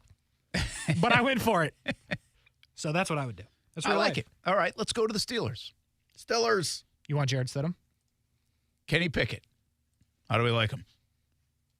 That's one option. I'm a Rooney, by the way. I'm just asking. We got to start with the guys that we have. I don't believe Kenny Pickett takes us to the promised land. How about Mason Rudolph? I believe Mason Rudolph helped us get to the playoffs. But, man, if you are talking about giving Coach Tomlin the tools to bring home another Lombardi, we may have to look elsewhere. Okay. So, how aggressive do we want to be? We could probably sign, when released, Russell Wilson. Russell Wilson would be a great fit on this team. You'd have to trade for him, sorry. A great fit. Do you have to trade? I'm the Broncos. I'll give you Absolutely. I'll give you an 11th rounder for him. No, I need a 6th. I got to go get Zach Wilson. He's a great fit on this team. In 1987, that draft pick would have got you something. And I think he's a great fit with Arthur Smith, who, by the way, if you have some time, Mr. Owner, I'd love to talk to you about getting rid of. You mean the guy we just hired? I signed off on that yesterday. Yeah. We got to make a statement. He does. Arthur Smith exemplifies Pittsburgh's offense, right? Great. Kind of boring. Yeah. But Arthur Smith and Russell Wilson, I could see. No, absolutely. I could see Arthur Smith, Russell Wilson. Got the best out of Tannehill. Is that who Russell Wilson is now? Is kind of like a decent Ryan Tannehill? Has he turned into that? No, I don't believe that. No, he's better than that. He's better? I think he's better than that. that. Remember, Tannehill was good for a bit. They were the number 1 seed. But Tannehill was limited. If you weren't surrounding him with great blockers in the pocket, there wasn't much he was going to be able to do. Yeah, I thought he was a little bit more mobile at that time. Like but Russell is still running bootlegs to either side of the field. Gosh, he looks so slow to me, though. Russell Wilson looks like he labors. No, I would go all in on Russell Wilson if the Broncos were interested in having a dance partner.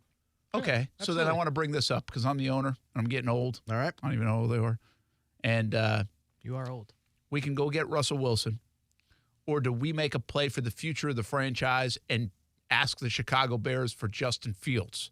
Justin Fields would be the better option, I believe. But I got one more for you, owner. What about we take those assets? Stop talking back to me. Okay. What about moving up in the draft, getting us a Jaden Daniels, who I don't necessarily believe in, but I think fits well in this Pittsburgh offense? Fire him.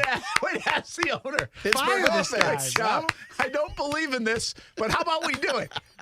I feel like a lot of meetings go this way. This is kind of how the station started. Jaden Daniels, I think, would be a good fit in Pittsburgh. Not only is he a threat to run on a run-blocking team, but he does have an arm. I don't know how accurate you want to think it's going to be in the NFL, but you do have receivers on this team in the form of Pickens and Deontay Johnson and Freiermuth. Like, there are options to throw the ball. No, there are. Here's why I like the Fields angle on this.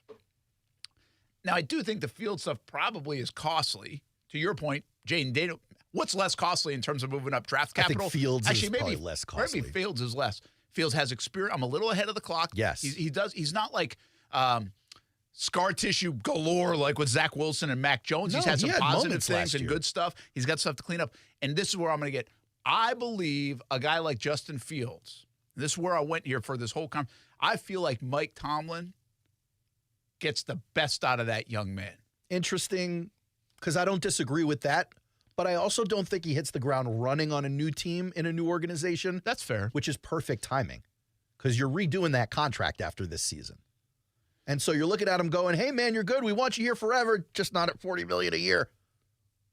I think he could be great on the Steelers. But he, too, can play in a kind of like this Arthur Smith, somewhat conservative better run, than right? Russell Wilson or Jaden Daniels. Yeah, and he can give – if I was a Pittsburgh fan, I would think, wow, that'd be kind of cool to have this dynamic. I mean, it brings back memories, if you will, of like Cordell Stewart. Yeah. Right? And – Antoine Randall, when we were able to do all these things, like these fun things on offense, gadgets, right? Yeah. And see them. I mean, the Steelers have an MO of being like this just tough-nosed football team, but they've actually had some high-flying football teams. I mean, Ben was throwing 5-6 touchdowns a game to the Antonio Browns and while Le'Veon Bell. Remember, they had those teams not a long time ago. Yeah. But I think Fields could bring that element, especially with the legs, that would feel like a better, in my opinion, Cordell Stewart. And with Tomlin, I just feel like if there's a place that Justin Fields could blossom and get the most out, there's probably a bunch of them. Denver. I don't know about Sean Payton. I don't know if he always is going to get the best out of a guy. I don't want him as my coach. He kind of just did that with Russell Wilson, though, in fairness. I mean, he turned that bad season into a pretty decent season, like pretty good season. Okay, but the bad season you could put on Nathaniel Hackett's shoulders and be like, anyone but Nathaniel Hackett probably is getting something out of Russell Wilson. Okay, but here's the thing. You can't just put it on Hackett. Russell Wilson's been playing in the league for 10 years. You can't just say that Hackett ruined him. It seemed like it.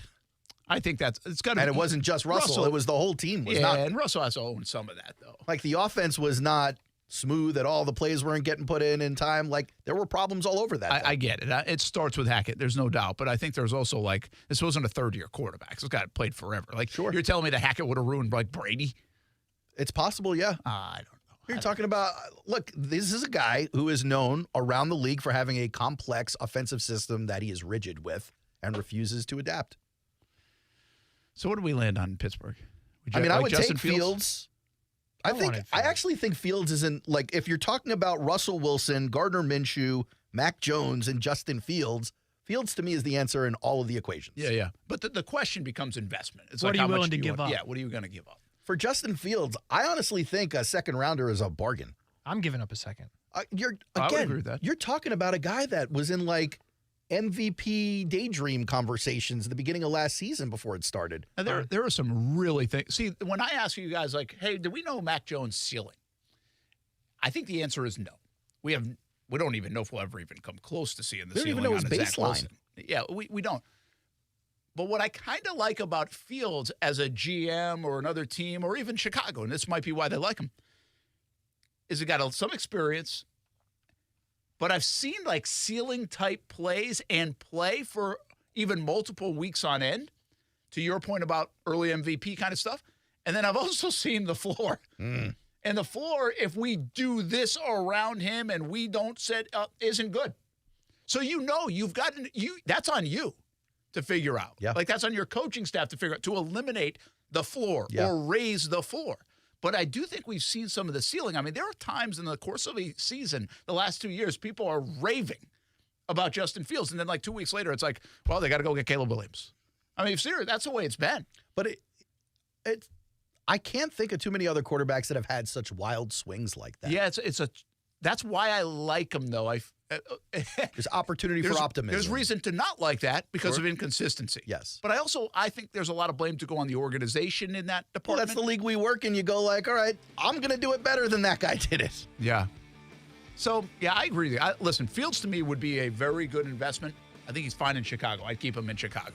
But if he is going to be, if they're going to open the door for that, which it doesn't look like, did you see they tweeted like JF won the other day and showed some highlights? Like, you don't usually do that as an organization if you're ready to move on. I think all the signs point to them keeping Fields and building around him with some of this capital they've got. And we know Ryan Poles is like a savvy executive. He's going to make a haul off that pick. And Pittsburgh might be cool with getting Russell Wilson.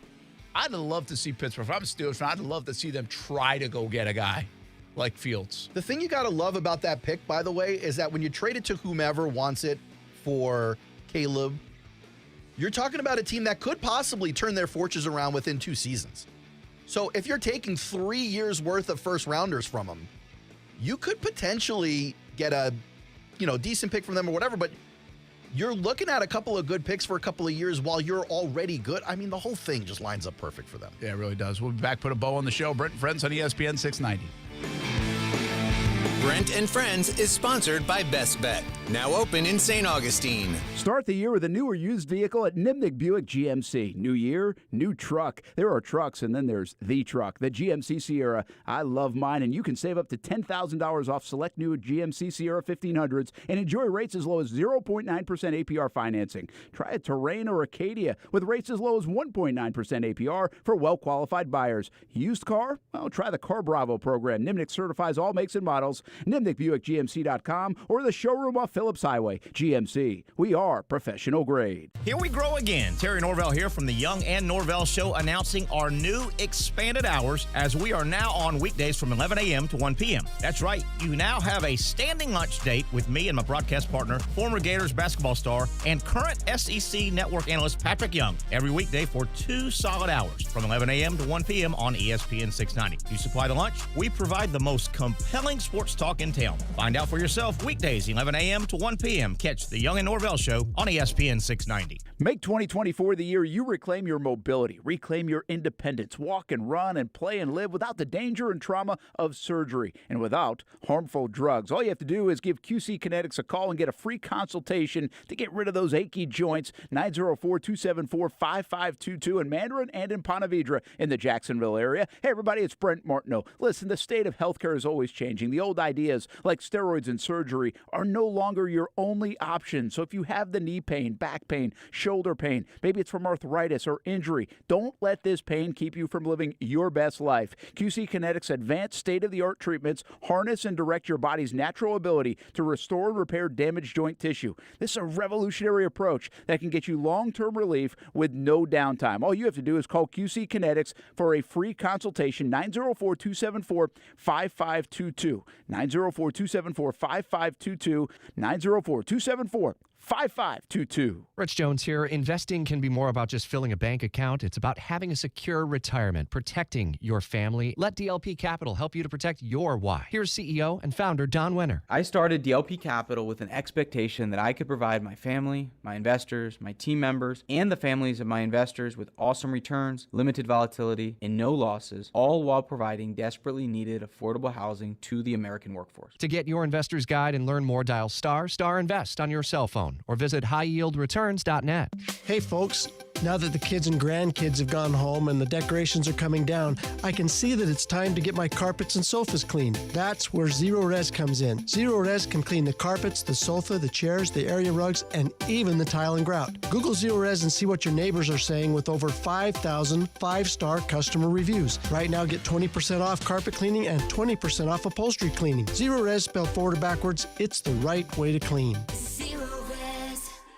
Discover how good your water can be with a new Connecticut softener and drinking water system. Connecticut's twin tank, non-electric softeners are the most efficient softeners available, and their drinking water systems remove up to 99% of contaminants. We know that at our home. You can find out as well. This month, you can get 50% off a Connecticut K5 drinking water system with a purchase of a Connecticut Premier Series softener. The experts at CGC Water Treatment and Plumbing will test your water for free and determine your water score. Don't know your water score? Well, CGC will find out and recommend the appropriate Connecticut water treatment solutions to improve it. The higher your water score, the better your water. Call 904-552-1242 or visit cgcwater.com. That's 904-552-1242, cgcwater.com. Financing options are available with approved credit. CGC Water Treatment and Plumbing are proud partners of the Jacksonville Jaguars, and I'm a proud customer of CGC Water Treatment and Plumbing, an authorized independent Connecticut dealer. Florida license number CFC 143-2579. And we're live here outside the Perez family home, just waiting for the... And there they go, almost on time this morning. Mom is coming out the front door strong with a double-arm kid carry. Looks like Dad has the bags. Daughter is bringing up the rear. Oh, but the diaper bag wasn't closed. Diapers and toys are everywhere. Ooh, but Mom has just nailed the perfect car seat buckle for the toddler. And now the eldest daughter, who looks to be about 9 or 10, has secured herself in the booster seat. Dad zips the bag closed, and they're off. But looks like Mom doesn't realize her coffee cup is still on the roof of the car. And there it goes. Oh, that's a shame. That mug was a fam favorite. Don't sweat the small stuff. Just nail the big stuff, like making sure your kids are buckled correctly in the right seat for their age and size. Learn more at nhtsa.gov/the right seat. Visit nhtsa.gov/the right seat. Brought to you by NHTSA and the Ad Council. Action Sports Jacks. Watch, listen, subscribe. You can watch us on CBS 47 and Fox 30. You can listen right here on ESPN 690. And you can subscribe to our YouTube and podcast, Action Sports Jacks on ESPN 690. Action Sports Jacks. Watch, listen, subscribe.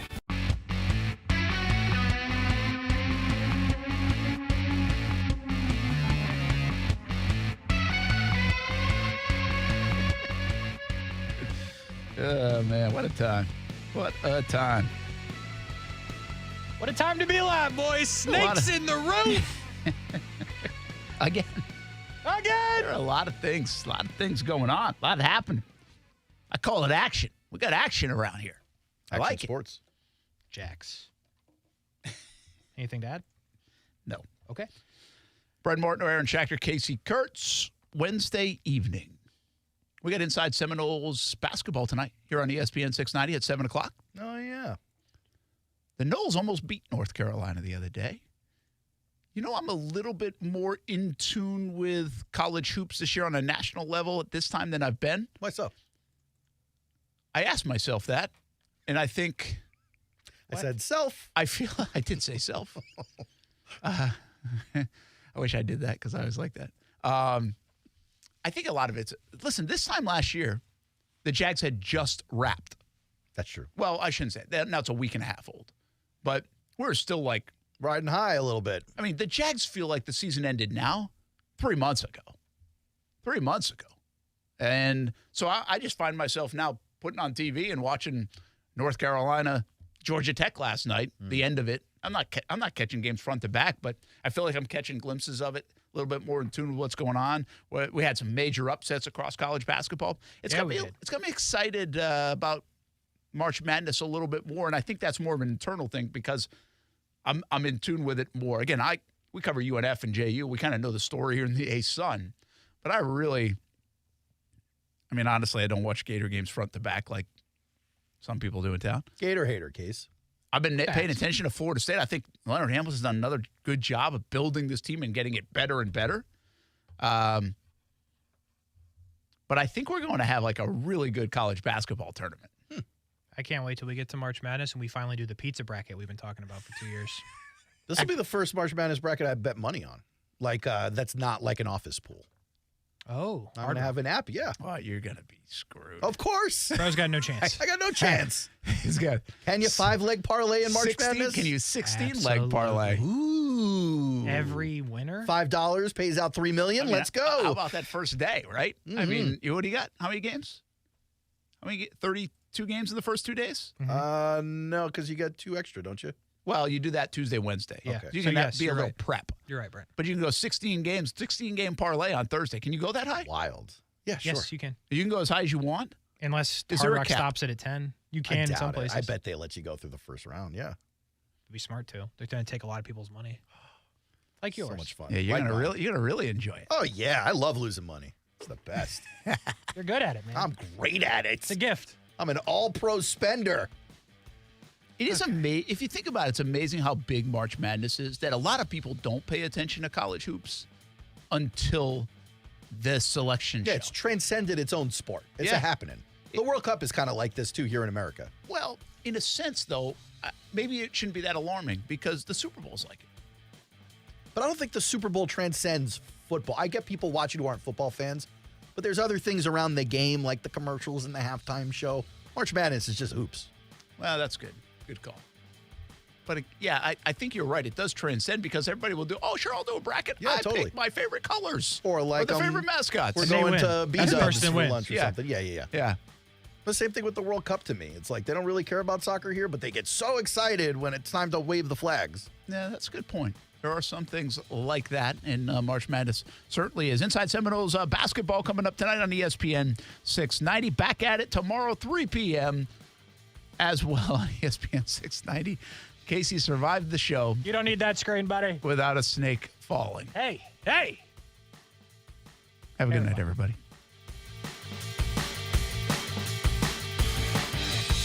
Let's do it. Ready? 1, 2, 3. Duval! Have a good night, everybody. Meet Cheryl. Hey. She's on vacation and lost in the moment. Unfortunately, so is her Chase debit card. It's gotta be somewhere. Maybe she lost it at salsa night. These skirts should have pockets. Or maybe she lost it at Pilates. 3 and 2 and... But she's not worried. With the Chase mobile app, she can lock her card till it turns up. Tools that help protect. One bank that puts you in control. Visit chase.com/checking. Chase, make more of what's yours. Chase mobile app is available for select mobile devices. Message and data rates may apply. JP Morgan Chase Bank, N.A. member FDIC. If you've been injured in an accident that wasn't your fault, we have legal professionals standing by to answer your questions. They'll tell you if you have a case and how much it's potentially worth. Call 800-378-4750.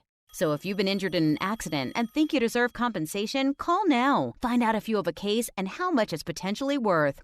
Call 800-378-4750 to speak with a live person now. Advertisement sponsored by Legal Help Center. May not be available in all states. We're dealing at Best Bet St. Augustine, the only card room and sports bar in St. Augustine, Florida. With nonstop action, poker games of all limits, exciting tournaments and table games, and a sports bar showing all the action, Best Bet St. Augustine has you covered. Don't miss our delicious dining options, serving breakfast, lunch, and dinner, and our always popular freshly made sushi. Best Bet St. Augustine is located at 800 Marketplace Drive off exit 311, or I-95 and State Road 207.